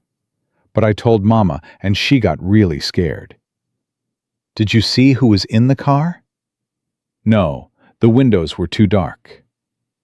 Ruth wrote everything down. "You're doing great, Amara. One more question. Someone put a picture in your backpack. Can you tell me about that?" Amara nodded. "It was in my library book. A picture of me on the swings. And on the back it said, 'Pretty girl.' How did that make you feel?" "Scared, because I didn't know who took it. And they got close enough to put it in my backpack. That means they touched my stuff." "That's exactly right. And you told your mama?" "Yes, and she got even more scared." "That's when we left our house." Ruth set down the notepad. "Amara, you just did something very brave. You told the truth, even though it was hard. Even though it made you remember scary things. That's what heroes do." "I'm not a hero." "Yes, you are. You're protecting your mama by telling the truth. That's the bravest thing anyone can do." The FBI agent arrived at 3 p.m. Young, maybe 35. Black, female. Sharp eyes that missed nothing. Her name was Special Agent Nicole Carter. "Mr. Brooks," she said, shaking Jamal's hand, "you said you had evidence of systematic witness intimidation by the Detroit Police Union?" "We do. 8 witnesses prepared to testify. Documented threats. Pattern of harassment spanning 30 years. All connected to Union President Thomas Brennan." "That's a serious accusation." "Which is why we're bringing it to you instead of local authorities." Agent Carter sat down, pulled out her own notepad. "Walk me through it. Start from the beginning." Zara told her story. Again. Every detail. The shooting, the statement, the threats, the harassment, all of it. The agent listened without interrupting. When Zara finished, Carter turned to Jamal. "The other witnesses?" "All available to give statements. All with similar stories. Officer misconduct, they report it, they get harassed, they recant. Some were paid off, some were threatened. All of them were scared into silence." "And you believe Union President Thomas Brennan orchestrated this?" "We know he did. He called Miss Mitchell directly last night, told her to recant, threatened her daughter. We have the phone log." Agent Carter's eyebrows rose. "He called you?" "Around 2 a.m., blocked number, but he identified himself." "Did you record it?" "No, but I have witnesses who heard it on speaker." Carter wrote that down. "I'll need sworn statements from everyone. I'll need all documentation, phone records, police reports, medical records, everything. And I'll need to interview the other witnesses myself." "How long will this take?" "Depends. If what you're telling me is true, if Thomas Brennan has been systematically intimidating witnesses for decades, that's a federal civil rights violation. That's a major case. But building it will take time." "How much time?" "Months, maybe longer." Zara's heart sank. I don't have months. He's trying to take my daughter now. I understand, but federal cases move slowly. We have to build an airtight case before we make any moves. And in the meantime? In the meantime, you stay safe. You document everything. And you don't engage with Thomas Brennan or anyone connected to him. Little late for that. I already went on camera. I saw. That was brave. And stupid. You painted a target on yourself. The target was already there. Fair point. Carter stood. I'll be in touch. Keep documenting. Keep safe. And if Thomas Brennan contacts you again, record it. We need his voice making threats. She left. Zara sat in the kitchen and felt the weight of everything pressing down. Months, she said quietly. She said months. That's how the system works, Jamal replied. Slow, methodical, fair. Fair would be arresting Thomas Brennan tonight. Fair would be arresting him with enough evidence that he never gets out. That takes time. Ghost entered.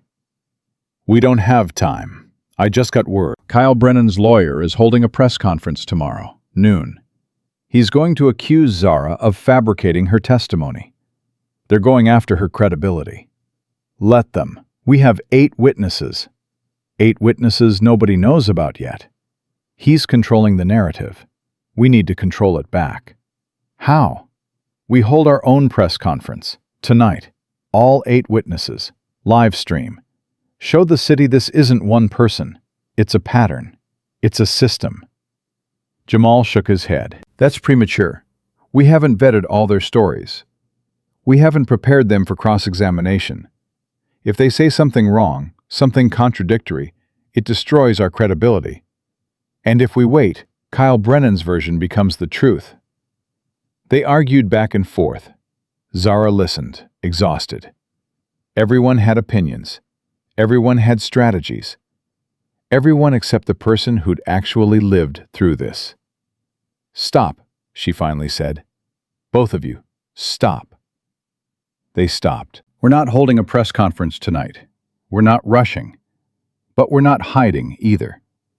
Tomorrow, when Kyle Brennan's lawyer talks, I'll be there, in the audience, on camera. And when he's done lying about me, I'll stand up and tell my truth, in front of everyone. That's what I'm doing. You can help me or not, but I'm done letting other people tell my story. The room went silent. Ghost smiled. All right then. Tomorrow we make some noise. That night, Zara couldn't sleep. Tomorrow would change everything, for better or worse, she didn't know. But sitting in the dark, thinking about the 17-year-old boy who'd died, about her daughter who'd almost lost her mother, about all the other witnesses who'd been silenced over the years, she knew one thing for certain. She wasn't backing down. Not now, not ever, even if it killed her. Morning came with the kind of clarity that only sleepless nights bring. Zara sat at the kitchen table at 5 a.m., coffee going cold in her hands, watching Ruth prepare breakfast like this was just another day, like her life wasn't about to explode on camera in 7 hours. You should eat something, Ruth said, sliding eggs onto a plate. I can't. You can, you will. Because walking into that press conference on an empty stomach will make you faint. And fainting on camera is exactly what Thomas Brennan wants. Zara picked up her fork. The eggs tasted like cardboard. But Ruth was right. She forced herself to eat.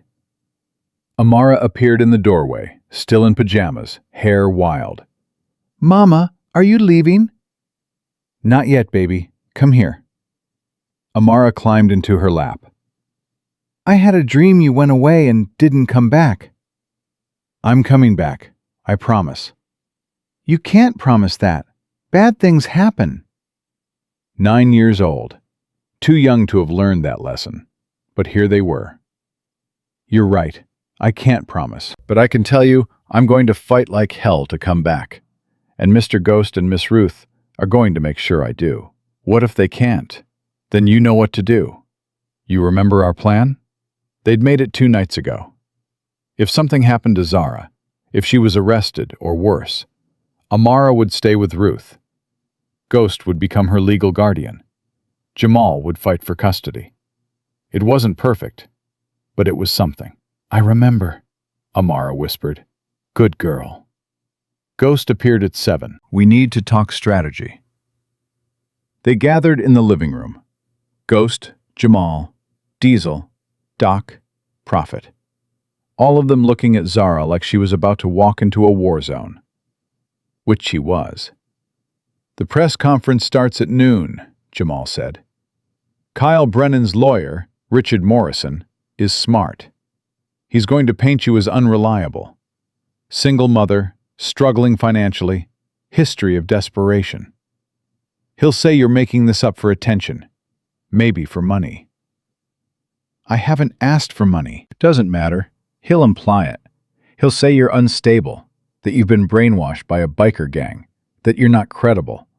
And when I stand up, he'll try to shut you down. Security will probably try to remove you. That's when we step in. How? Ghost leaned forward. Diesel will be there. Prophet, too. When you stand up, they stand up with you. They create a distraction. Give you time to speak before anyone can stop you. And if Morrison doesn't let me speak, then you speak louder. You make him look like he's afraid of you. Which he is. What about Kyle Brennan himself? Will he be there? Probably, standing behind his lawyer, looking like the victim, playing the persecuted cop. Zara's hands clenched. I want to look him in the eye when I tell the truth. You will, but Zara, you need to be ready for what happens after. Morrison's going to hit back. Hard. The department will issue statements. Thomas Brennan will respond. This will get ugly. It's already ugly. It's about to get worse. They left at 11. Diesel drove. Prophet rode shotgun. Zara sat in back with Ghost and Jamal. Amara stayed behind with Ruth and Bear, locked in the compound, safe. The press conference was at police headquarters. Outside, news vans lined the street. Reporters checking equipment. Cameras on tripods. A small stage set up with a podium and microphones. There, Diesel pointed. Kyle Brennan stood off to the side, uniform pressed, face carefully neutral. 26 years old, white, average height. The kind of face you'd forget 5 minutes after seeing it. Except Zara would never forget it. Would see it every time she closed her eyes. The moment his finger pulled the trigger. The moment Marcus Williams fell. I want to throw up, she said quietly. Don't, Ghost replied. Breathe. You've got this. They found seats near the back, close enough to see, close enough to be seen. Zara counted the cameras. 7 news stations, plus phones recording from the crowd. Whatever happened here would be everywhere within minutes. At noon exactly, Richard Morrison stepped to the podium. Expensive suit, gray hair, the face of respectable authority. He spoke like a man used to being believed. Thank you all for coming. I'm here today representing Officer Kyle Brennan, a decorated member of the Detroit Police Department who has been falsely accused of misconduct. 3 weeks ago, Officer Brennan responded to a call about a suspicious person in the parking lot of Detroit General Hospital.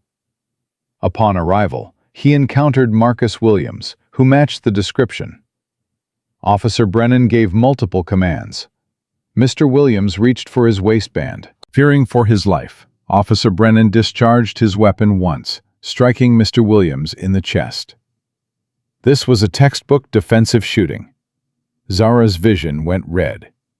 Textbook. Like killing a 17-year-old was just procedure. Morrison continued. Unfortunately, a hospital employee, Zara Mitchell, claims she witnessed the incident and that Officer Brennan shot an unarmed, compliant teenager. This claim is false. Miss Mitchell was approximately 50 feet away, behind glass, in a moment of high stress. Her perception was compromised. Moreover, Miss Mitchell has a history of financial instability, employment issues, and has been living with known members of a criminal motorcycle organization. Not criminal, Prophet muttered beside her. Since making her accusations, Miss Mitchell has waged a campaign against Officer Brennan and the Detroit Police Department. She has made inflammatory statements to the media. She has refused to cooperate with investigators. She has hidden from authorities. All of this suggests someone with something to hide, not someone telling the truth. Zara's hands were shaking. Jamal touched her arm. Not yet. Officer Brennan is the real victim here. A good cop doing his job, now facing career destruction because of one unreliable witness with an agenda. We call on the prosecutor's office to dismiss any pending charges and to investigate Miss Mitchell for filing false reports.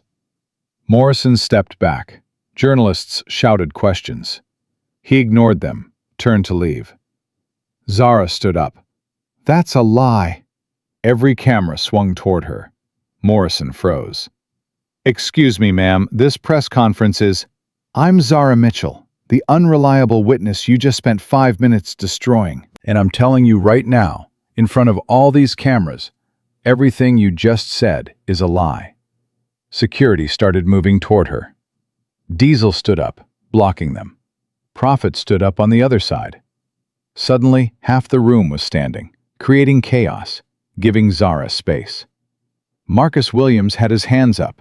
I saw it. I was 50 feet away, yes, but I had a clear view. He was standing still. His hands were above his head. He was shaking. Scared. And your client walked up and shot him in the chest. Miss Mitchell, you need to leave. I'm not leaving. You got to talk, I get to talk. That's how truth works. Kyle Brennan stepped forward. For the first time, Zara saw emotion on his face. Anger. You're lying. You don't know what you saw. I know exactly what I saw. I saw you murder a child. He reached for his waistband. His hands were up. You weren't there. I was there.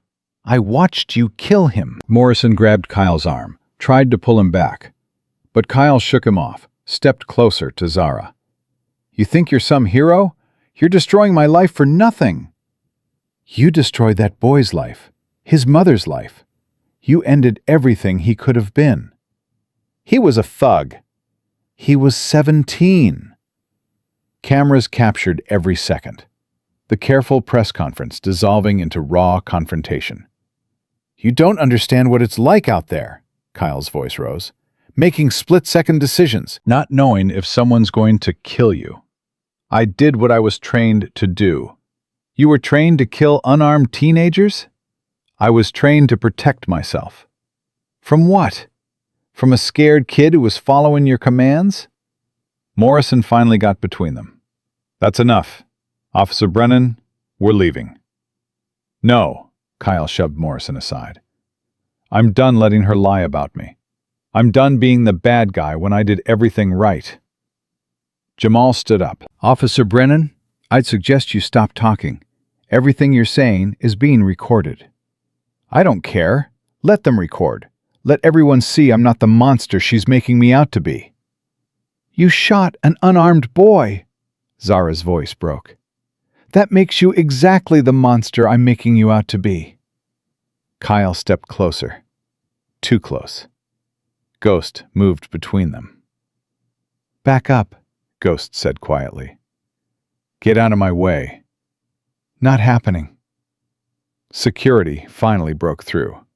4 officers surrounded Zara. Ma'am, you need to leave the premises. She stays, a voice called from the back. Everyone turned. Amy Chen, the Channel 7 reporter, stood with her camera crew. She has a right to respond to accusations made against her. You let Morrison talk for 10 minutes. She gets the same. This is a police facility. We can remove anyone. On what grounds? She's not threatening anyone. She's not disturbing the peace. She's answering accusations.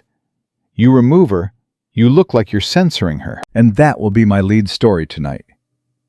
The officers hesitated, looked at each other, looked at Kyle Brennan, whose face had gone white.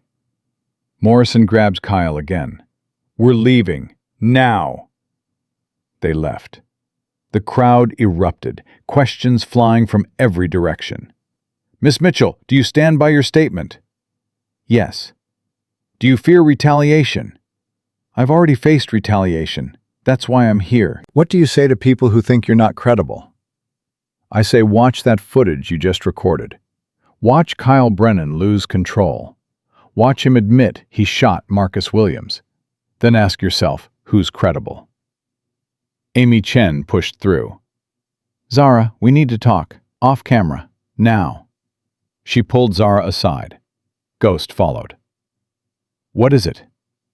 I've been digging into Kyle Brennan's record. I found something. Something big. What? This isn't the first time. Kyle Brennan has shot 3 people in 4 years. All black. All under questionable circumstances. The department buried all 3 cases, paid settlements, sealed records. Zara's breath caught. 3 people? 3. 1 died. 2 survived but wouldn't testify. Zara, you're not his first victim. You're just the first witness who won't shut up. Can you prove this? I can. I have sources, sealed documents that were leaked, testimony that was never made public. This is the story, Zara. Not just Kyle Brennan shooting Marcus Williams. Kyle Brennan being a repeat killer that the department protected. When can you run it? Tonight, 6 o'clock news. But I need you to go on camera. Tell your story. The whole story. Give me an interview. Jamal? Zara looked at her lawyer. He nodded. Do it. This changes everything. If Kyle Brennan has a pattern, that's evidence. That's motive. That's the department knowingly protecting a dangerous officer. Ghost? Your call. But I think you should. Zara looked at Amy. Let's do it. They filmed right there, in the parking lot. Cameras still set up from the press conference. Amy asked questions. Zara answered. Every detail. Every threat. Every moment of fear. The photo in Amara's backpack. The break-in. The phone call from Thomas Brennan. Thomas Brennan called you directly? At 2 a.m. Told me to recant. Threatened my daughter. Did he explicitly threaten her? He said if something happened to her, if she got hurt, it would be my fault for not staying quiet. That's witness intimidation. That's exactly what it is. They filmed for an hour. When they finished, Amy looked at her footage. This is going to blow up. You know that, right? I hope so. Zara, I need you to understand something. When this airs, there's no going back. Thomas Brennan will come for you with everything he has. Kyle Brennan might too. The department will circle wagons. This will get dangerous. It's already dangerous. It's about to get deadly. They left before anyone could stop them. Back in the van, Zara's phone rang. Agent Carter. I saw what just happened. That was reckless. That was necessary. You may have just compromised the federal investigation. Everything you said on camera, they'll use against you. I don't care. People need to know the truth. The truth doesn't matter if you're dead, Miss Mitchell. The line went dead. Zara looked at Ghost. She's right. This just got more dangerous. Yeah, but you did the right thing. Did I?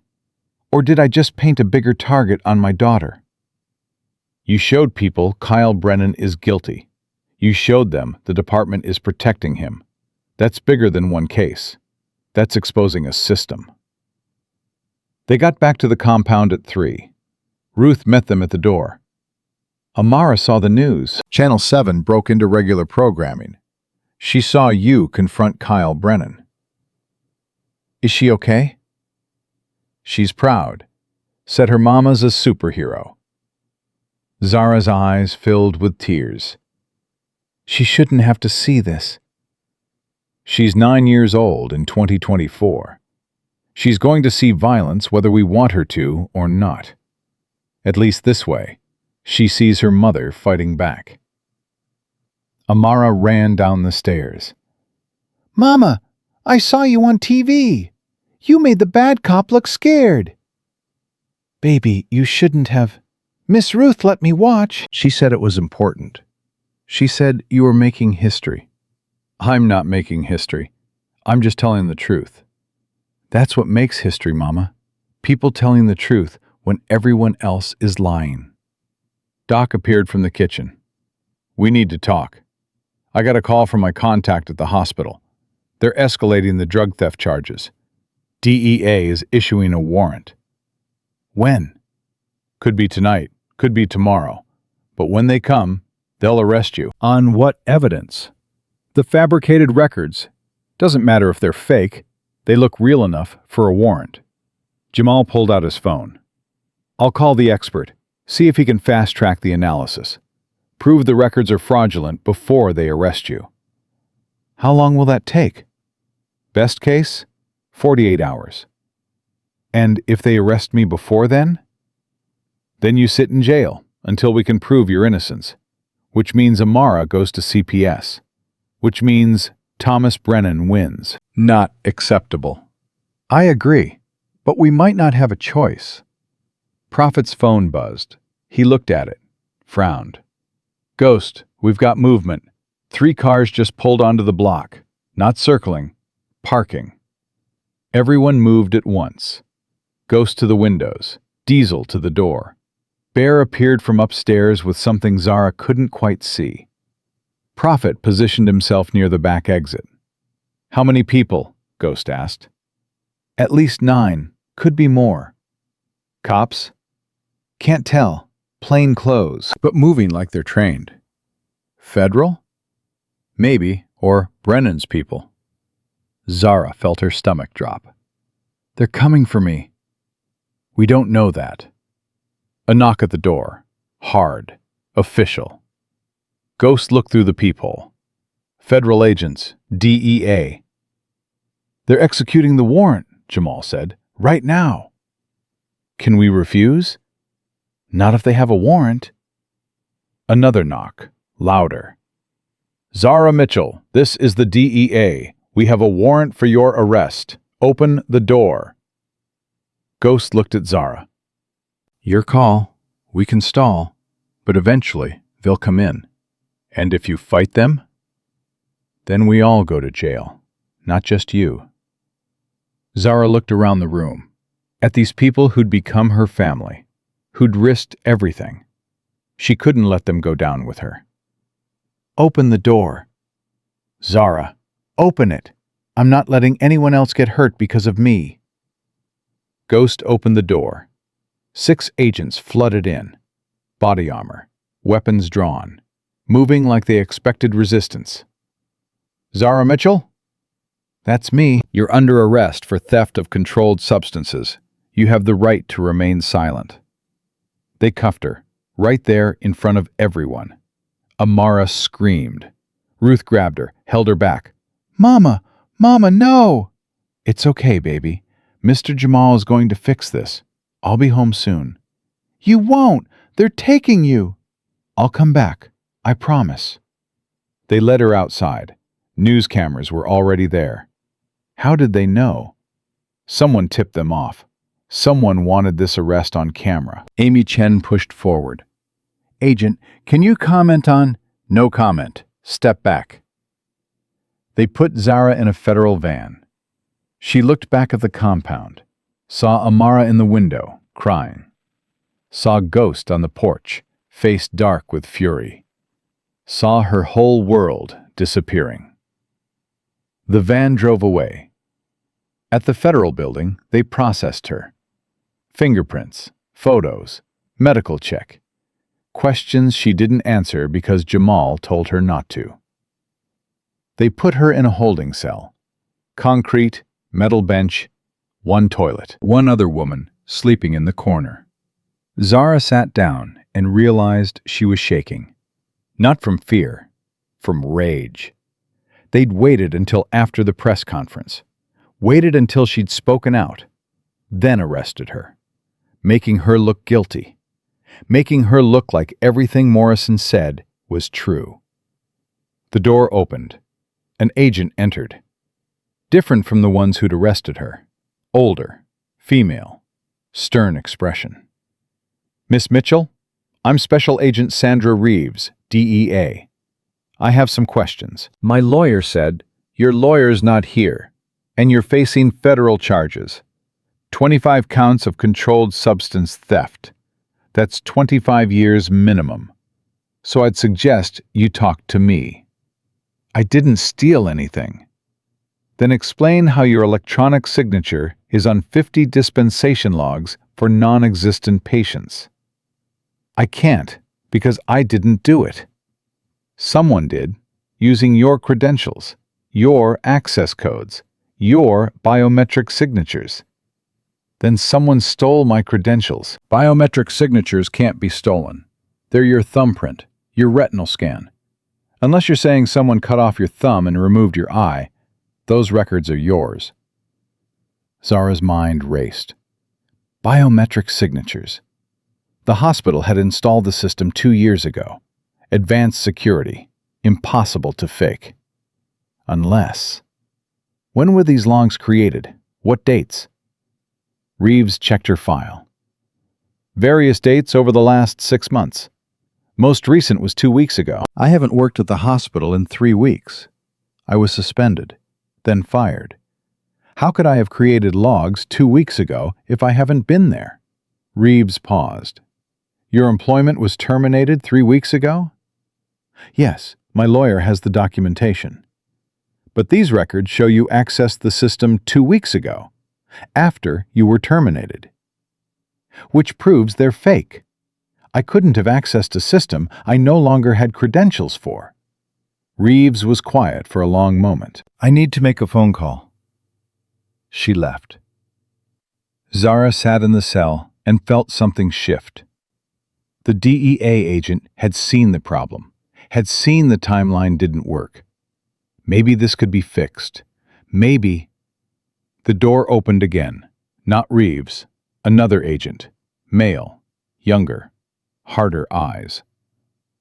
"Zara Mitchell, you're being transferred." "Transferred where?"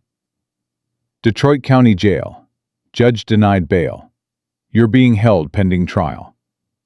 "What? My lawyer?" "Your lawyer can meet you there. Let's go." They moved her again. Another van. Different facility. County jail was worse. Overcrowded. Loud. Violent. They put her in general population. 20 women in a room designed for 10. Everyone looking at her. The new girl. The cop's enemy.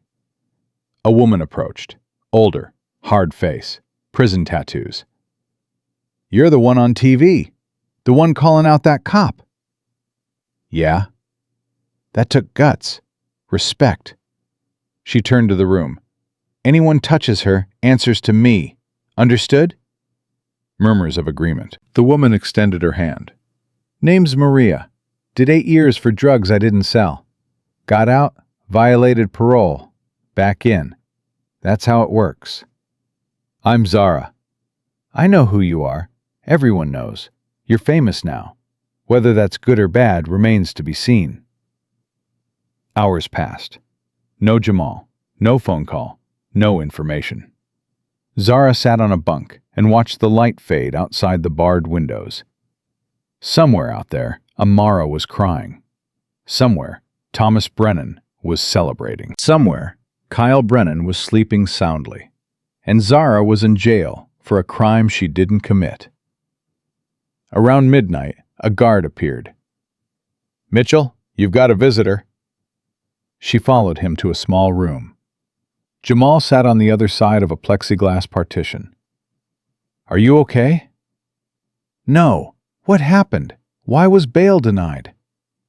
"Judge said you're a flight risk, that you've been hiding from authorities, that you have connections to a criminal organization." "Ghosts Club isn't criminal." "Doesn't matter. Perception is reality. And right now, the perception is you're guilty. Can we appeal? Already filed, but it'll take days, maybe a week. I can't stay here a week. Amara is safe. Ruth has temporary custody. CPS signed off on it. Temporary custody? They took my daughter? It's temporary. Emergency placement. When you're released, you'll get her back. When I'm released, not if. Jamal's face was grim. The DEA agent called me. Reeves. She found discrepancies in the records. Timeline issues. Access problems. She's pushing for the charges to be dropped. When? She has to go through her supervisor, then the prosecutor. Could be days. I don't have days. I know, but Zara, we're fighting. Everyone's fighting. Ghost is working angles. Agent Carter is digging into Thomas Brennan. Amy Chen's story aired tonight. 3 million views already. The city is watching. The pressure is building. Pressure doesn't get me out of here. No, but it makes it harder for them to keep you here illegally. We just need time. Time is the one thing I don't have. A guard knocked on the window. Time's up. Wait, Time's up. Let's go. They pulled her away. Back to the cell. Back to the bunk. Back to waiting. Maria sat down beside her. Bad news? The worst. They always give you the worst news at midnight. Makes you think about it all night. Breaks you down. Don't let them break you down. How? You remember why you're here. You're here because you told the truth. Because you did the right thing. That's worth something. Is it? My daughter's in foster care. I'm in jail. The cop who killed a kid is free. Where's the worth in that? The worth is you didn't give up. You didn't lie. You didn't let them win. Not yet. Not yet. But they're winning. Battles aren't wars, girl. This is just one battle. Zara lay down on the bunk, stared at the ceiling. Listened to 20 women breathing, snoring, crying. Wondered how her life had come to this. Wondered if she'd made the right choice. Wondered if truth was worth this price. Somewhere around 3 a.m., when the jail was quietest, when everyone was sleeping, when even the guards were nodding off, Zara heard something. Footsteps. Different from the guards. Faster. Multiple people. The cell door opened. Not unlocked. Forced. The metal screaming. A figure appeared. Masked. Armed. Moving toward her bunk. Maria screamed. The whole cell erupted. Guards running. Alarms blaring. Chaos. The figure grabbed Zara's arm. Come with me if you want to live. And Zara realized that everything had just gotten much, much worse. Zara jerked back from the masked figure. I'm not going anywhere with... The figure pulled off the mask. Agent Nicole Carter, FBI. We have about 90 seconds before backup arrives. You want out of here or not? What do you... Thomas Brennan just made a mistake. A big one. He ordered this hit. We have him on wire. But if you die here, the case dies with you. So move. 2 more agents appeared behind Carter, both armed, both moving fast. They pulled Zara toward the broken door. Guards were running toward them, weapons drawn. Federal agents, stand down! She's in our custody. Not anymore. She's a federal witness under protective custody. You want to argue? Call your warden. We're leaving. They moved through the jail like a tactical team. Doors opened before them. Other prisoners watching, confused. Guards, frozen, unsure. Maria called out from the cell. Go, girl! Run! Outside, 3 black SUVs waited, engines running, doors open. Carter shoved Zara into the middle vehicle. Go, go, go! They pulled away from the jail at high speed. Zara's head was spinning. What just happened? Thomas Brennan got desperate. Hired someone to kill you in jail. Make it look like inmate violence. We intercepted the contract, recorded everything. The order came directly from him. You recorded him ordering my death? Voice, text, payment transfer, everything. He's done, Zara. Completely done. Where are we going? Safe house. Federal protection until we can arrest everyone involved. Everyone? Thomas Brennan, Kyle Brennan, 4 other officers, 2 judges, the hospital administrator who falsified your drug records. Everyone. Zara couldn't breathe. It's over? Almost. We need your testimony. We need you to survive long enough to testify. That's why we're moving you. My daughter. Already secured. Ghost and Ruth have her at the compound. We've got agents there too. She's safe. 20 minutes later, they arrived at a nondescript house in the suburbs. Agents everywhere. Communications equipment.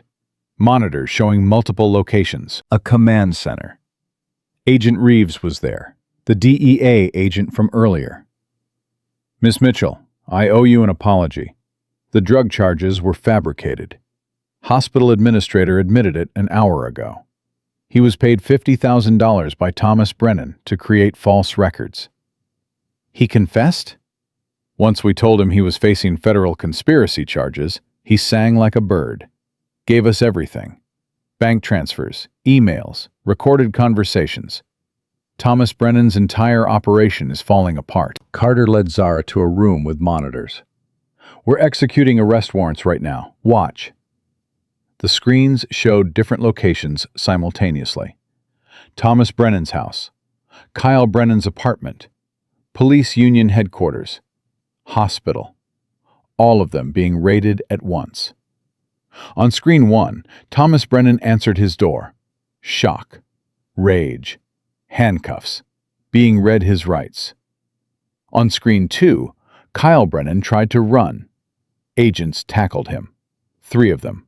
He fought. Lost. We're hitting everyone at the same time, Carter explained. No warning. No chance to coordinate. By morning, the whole conspiracy is in custody. Zara watched Thomas Brennan being led to a federal van. The man who'd threatened her daughter. Who'd tried to have her killed. Looking small now. Powerless. What happens next? Arraignment tomorrow. Federal charges. Conspiracy to violate civil rights. Witness tampering. Murder for hire. Thomas Brennan is looking at life without parole. Kyle Brennan, too, once we add the murder charge. You're charging Kyle with murder? First degree. We found the other victims. The ones Amy Chen told you about. 2 are willing to testify. 1 is deceased, but we have evidence Kyle Brennan planted a weapon on him after shooting him. Premeditated. Patterned. Murder. Zara's legs gave out. She sat down, hard. It's really over. The arrests are over. The trial will take months. But yeah, the immediate danger is over. Can I see my daughter? Not yet. We need to make sure everyone's in custody. Give us 12 hours. By tomorrow afternoon, you can see her. 12 hours felt like 12 years. Zara sat in the safe house watching news coverage. Every channel showing the same thing. Federal raids, mass arrests, the biggest police corruption case in Detroit history. Amy Chen was on every network. This is vindication for Zara Mitchell, the nurse who witnessed Officer Kyle Brennan shoot an unarmed teenager and refused to stay silent despite systematic intimidation. Jamal appeared on CNN. My client has been through hell. Threatened, harassed, arrested on false charges, and nearly killed in jail. All because she told the truth. Today, justice is beginning. Ghost was interviewed outside the compound. The Hells Angels Detroit chapter has always stood for protecting people the system fails. Zara Mitchell and her daughter needed protection, and we gave it. We'd do it again. Around dawn, Carter came in with coffee. "You should try to sleep." "Can't. Too wired." "Understandable. For what it's worth, what you did took incredible courage. Most witnesses fold. You didn't." "I had help." "You had a daughter worth fighting for. That's what made the difference." At 2 p.m., they moved Zara. Different vehicles, different route. Back to the compound.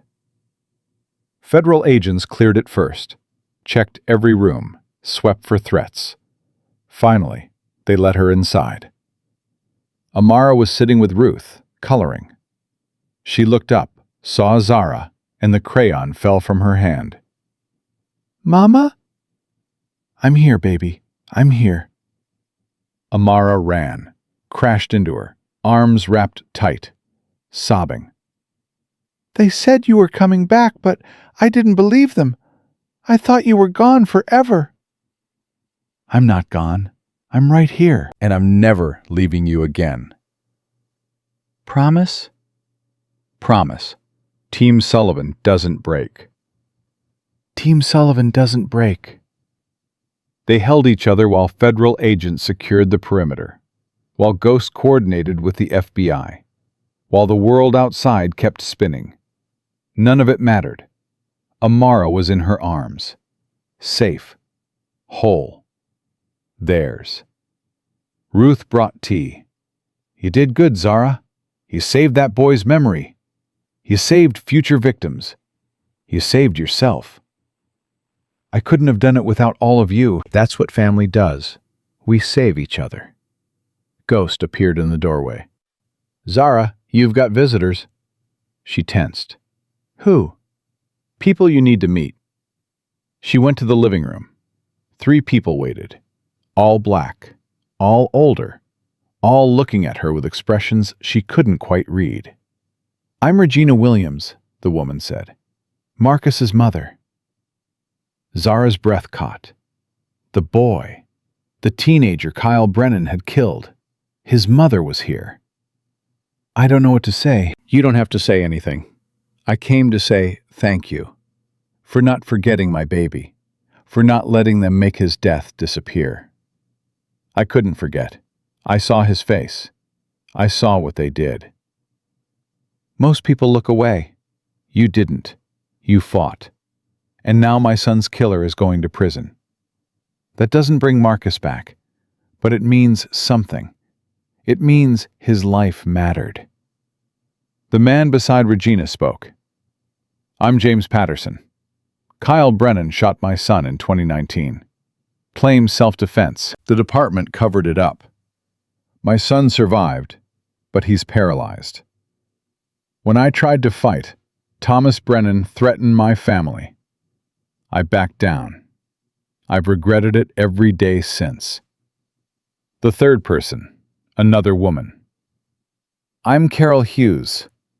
Kyle Brennan shot my nephew in 2021. Killed him. Said he had a gun. He didn't. I tried to speak up. They destroyed my life.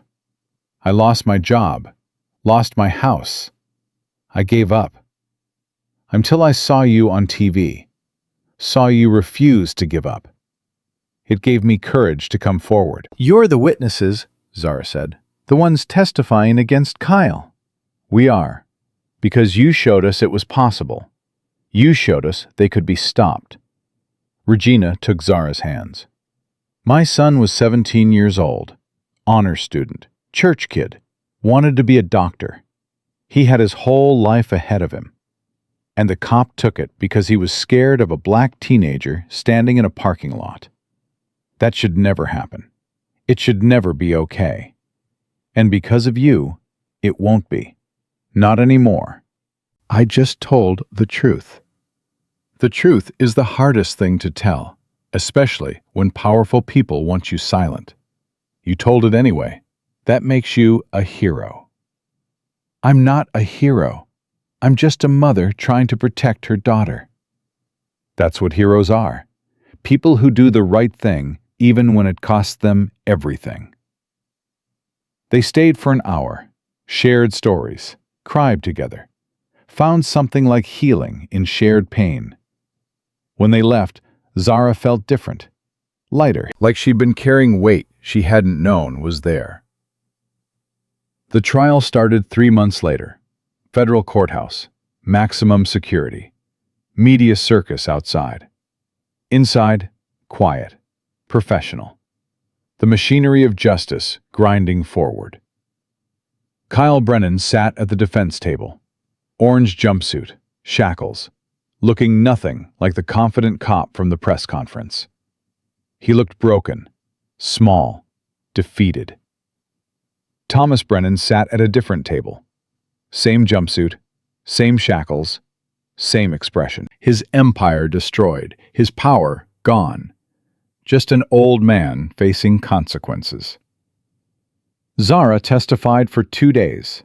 Every detail, every threat, every moment of fear.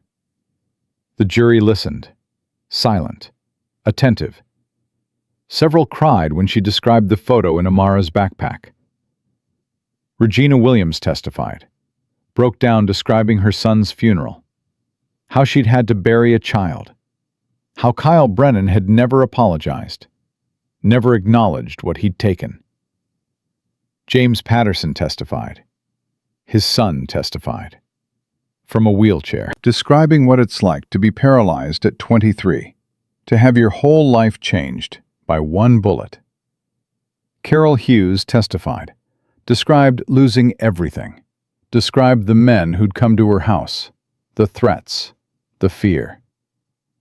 Patricia Morrison testified, the teacher from 1995, still scared, but there, still fighting.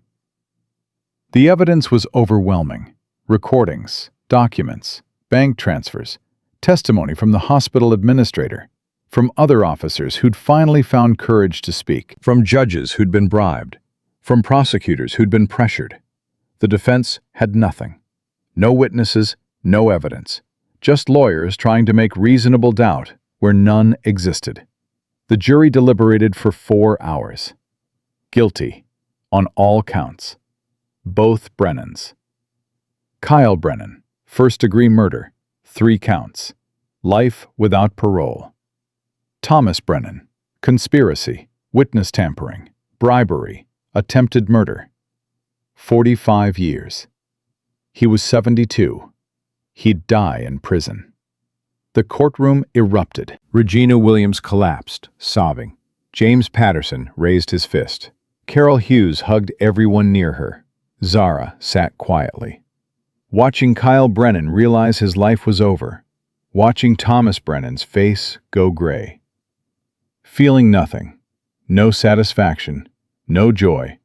Just exhaustion. It was done. Outside, media swarmed.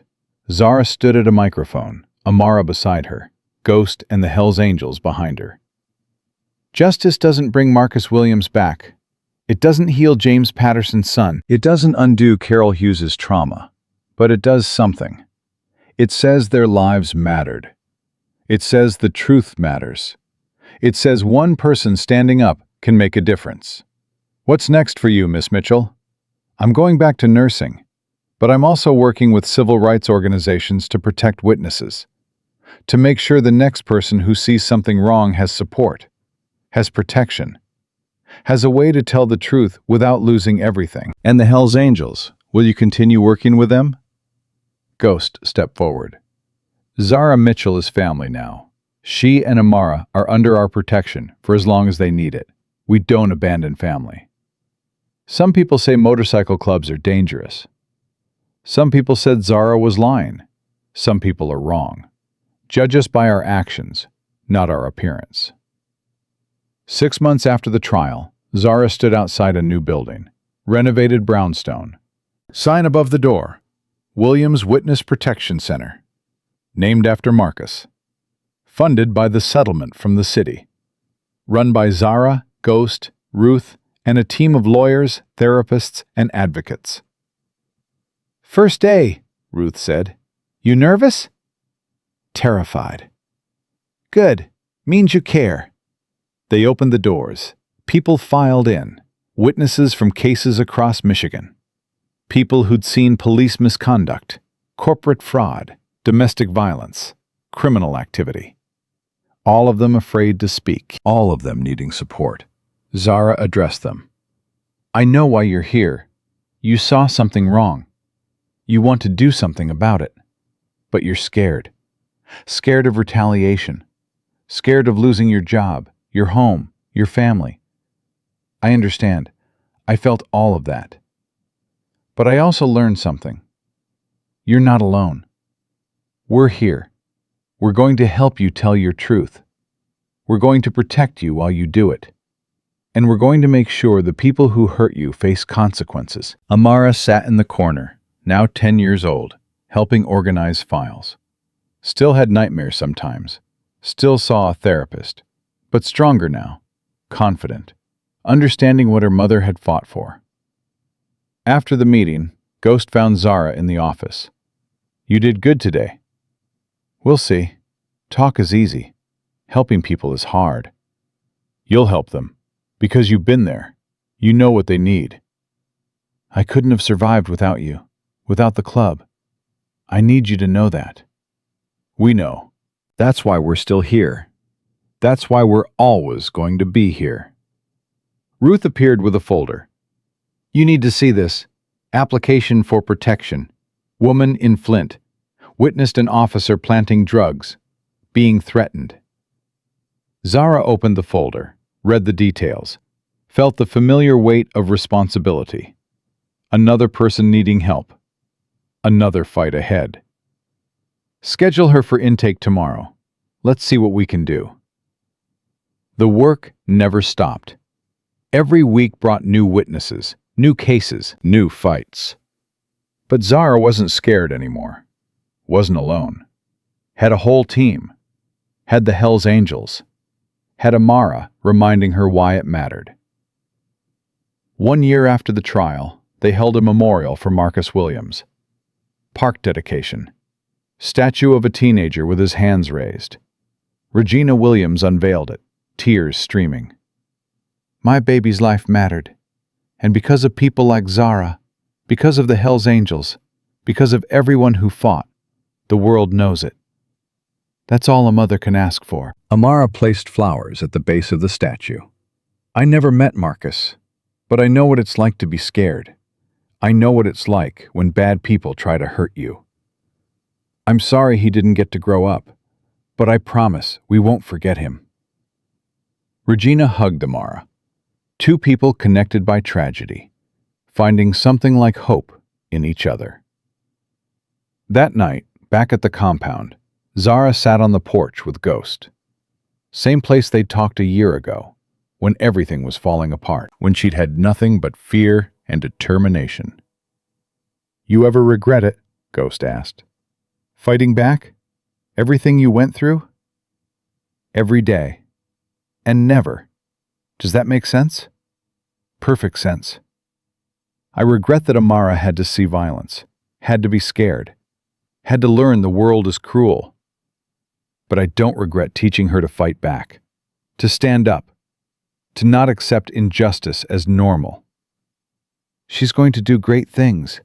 You both are. We already did. We survived. Sometimes that's the greatest thing. They sat in comfortable silence, the street quiet, the compound peaceful. Somewhere in federal prison, Kyle Brennan stared at walls. Somewhere else, Thomas Brennan did the same. Their empire destroyed, their legacy shame.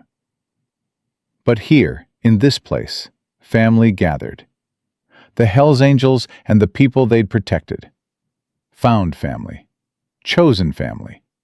Family that showed up when Blood Family disappeared. Amara came outside, crawled into Zara's lap despite being too big for it. Mama, Miss Ruth says you're a hero. I'm not a hero, baby. I'm just someone who saw something wrong and said so. That's what heroes do. They see wrong and they make it right. Not always right. Kyle Brennan went to prison, but Marcus Williams is still dead. James Patterson's son is still paralyzed. Carol Hughes still lost years of her life. I didn't fix everything. But you tried. That's what matters. You tried when everyone else gave up. Out of the mouths of children. Truth so simple, it hurt. Yeah, baby, we tried. And we'll keep trying. Because that's what we do. Team Sullivan doesn't break. Team Sullivan doesn't break. Zara held her daughter and watched the stars come out over Detroit. Thought about the nurse she'd been a year ago. Scared, alone, counting $47 and wondering if she could afford ice cream. That woman felt like a stranger now, someone from another life. This woman was different, stronger, connected, part of something bigger than herself, part of a family that rode motorcycles and protected witnesses and stood up to corrupt systems, part of a movement that said truth mattered more than power. She'd lost things. Her old job, her old apartment, her innocence about how systems work. But she'd gained things too. Purpose, community, the knowledge that one person could make a difference if they refused to be silent. Ghost stood to leave. Same time next week? We've got 3 new intake interviews scheduled. I'll be there. Good. World needs more people like you, Zara. People who stand up. World needs more people like you, too. People who protect the ones who stand up. Guess we're a good team. The best team. After he left, Zara carried a sleeping Amara inside, tucked her into bed in their apartment above the center. Safe, warm, home. She stood at the window looking out at the city. Detroit, broken in places, beautiful in others. Home to people who fought, who survived, who refused to accept that wrong was just how things were. Tomorrow would bring new witnesses, new fights, new challenges. But tonight, Zara Mitchell was exactly where she needed to be, with her daughter safe, with her family close, with her purpose clear. She'd told the truth. The truth had nearly destroyed her, but in the end, the truth had saved her. And it would save others too, because she'd shown them it was possible. Shown them that one black woman and a motorcycle club and the little girl who believed in dragons could take down an empire built on lies. That was legacy. That was justice. That was enough.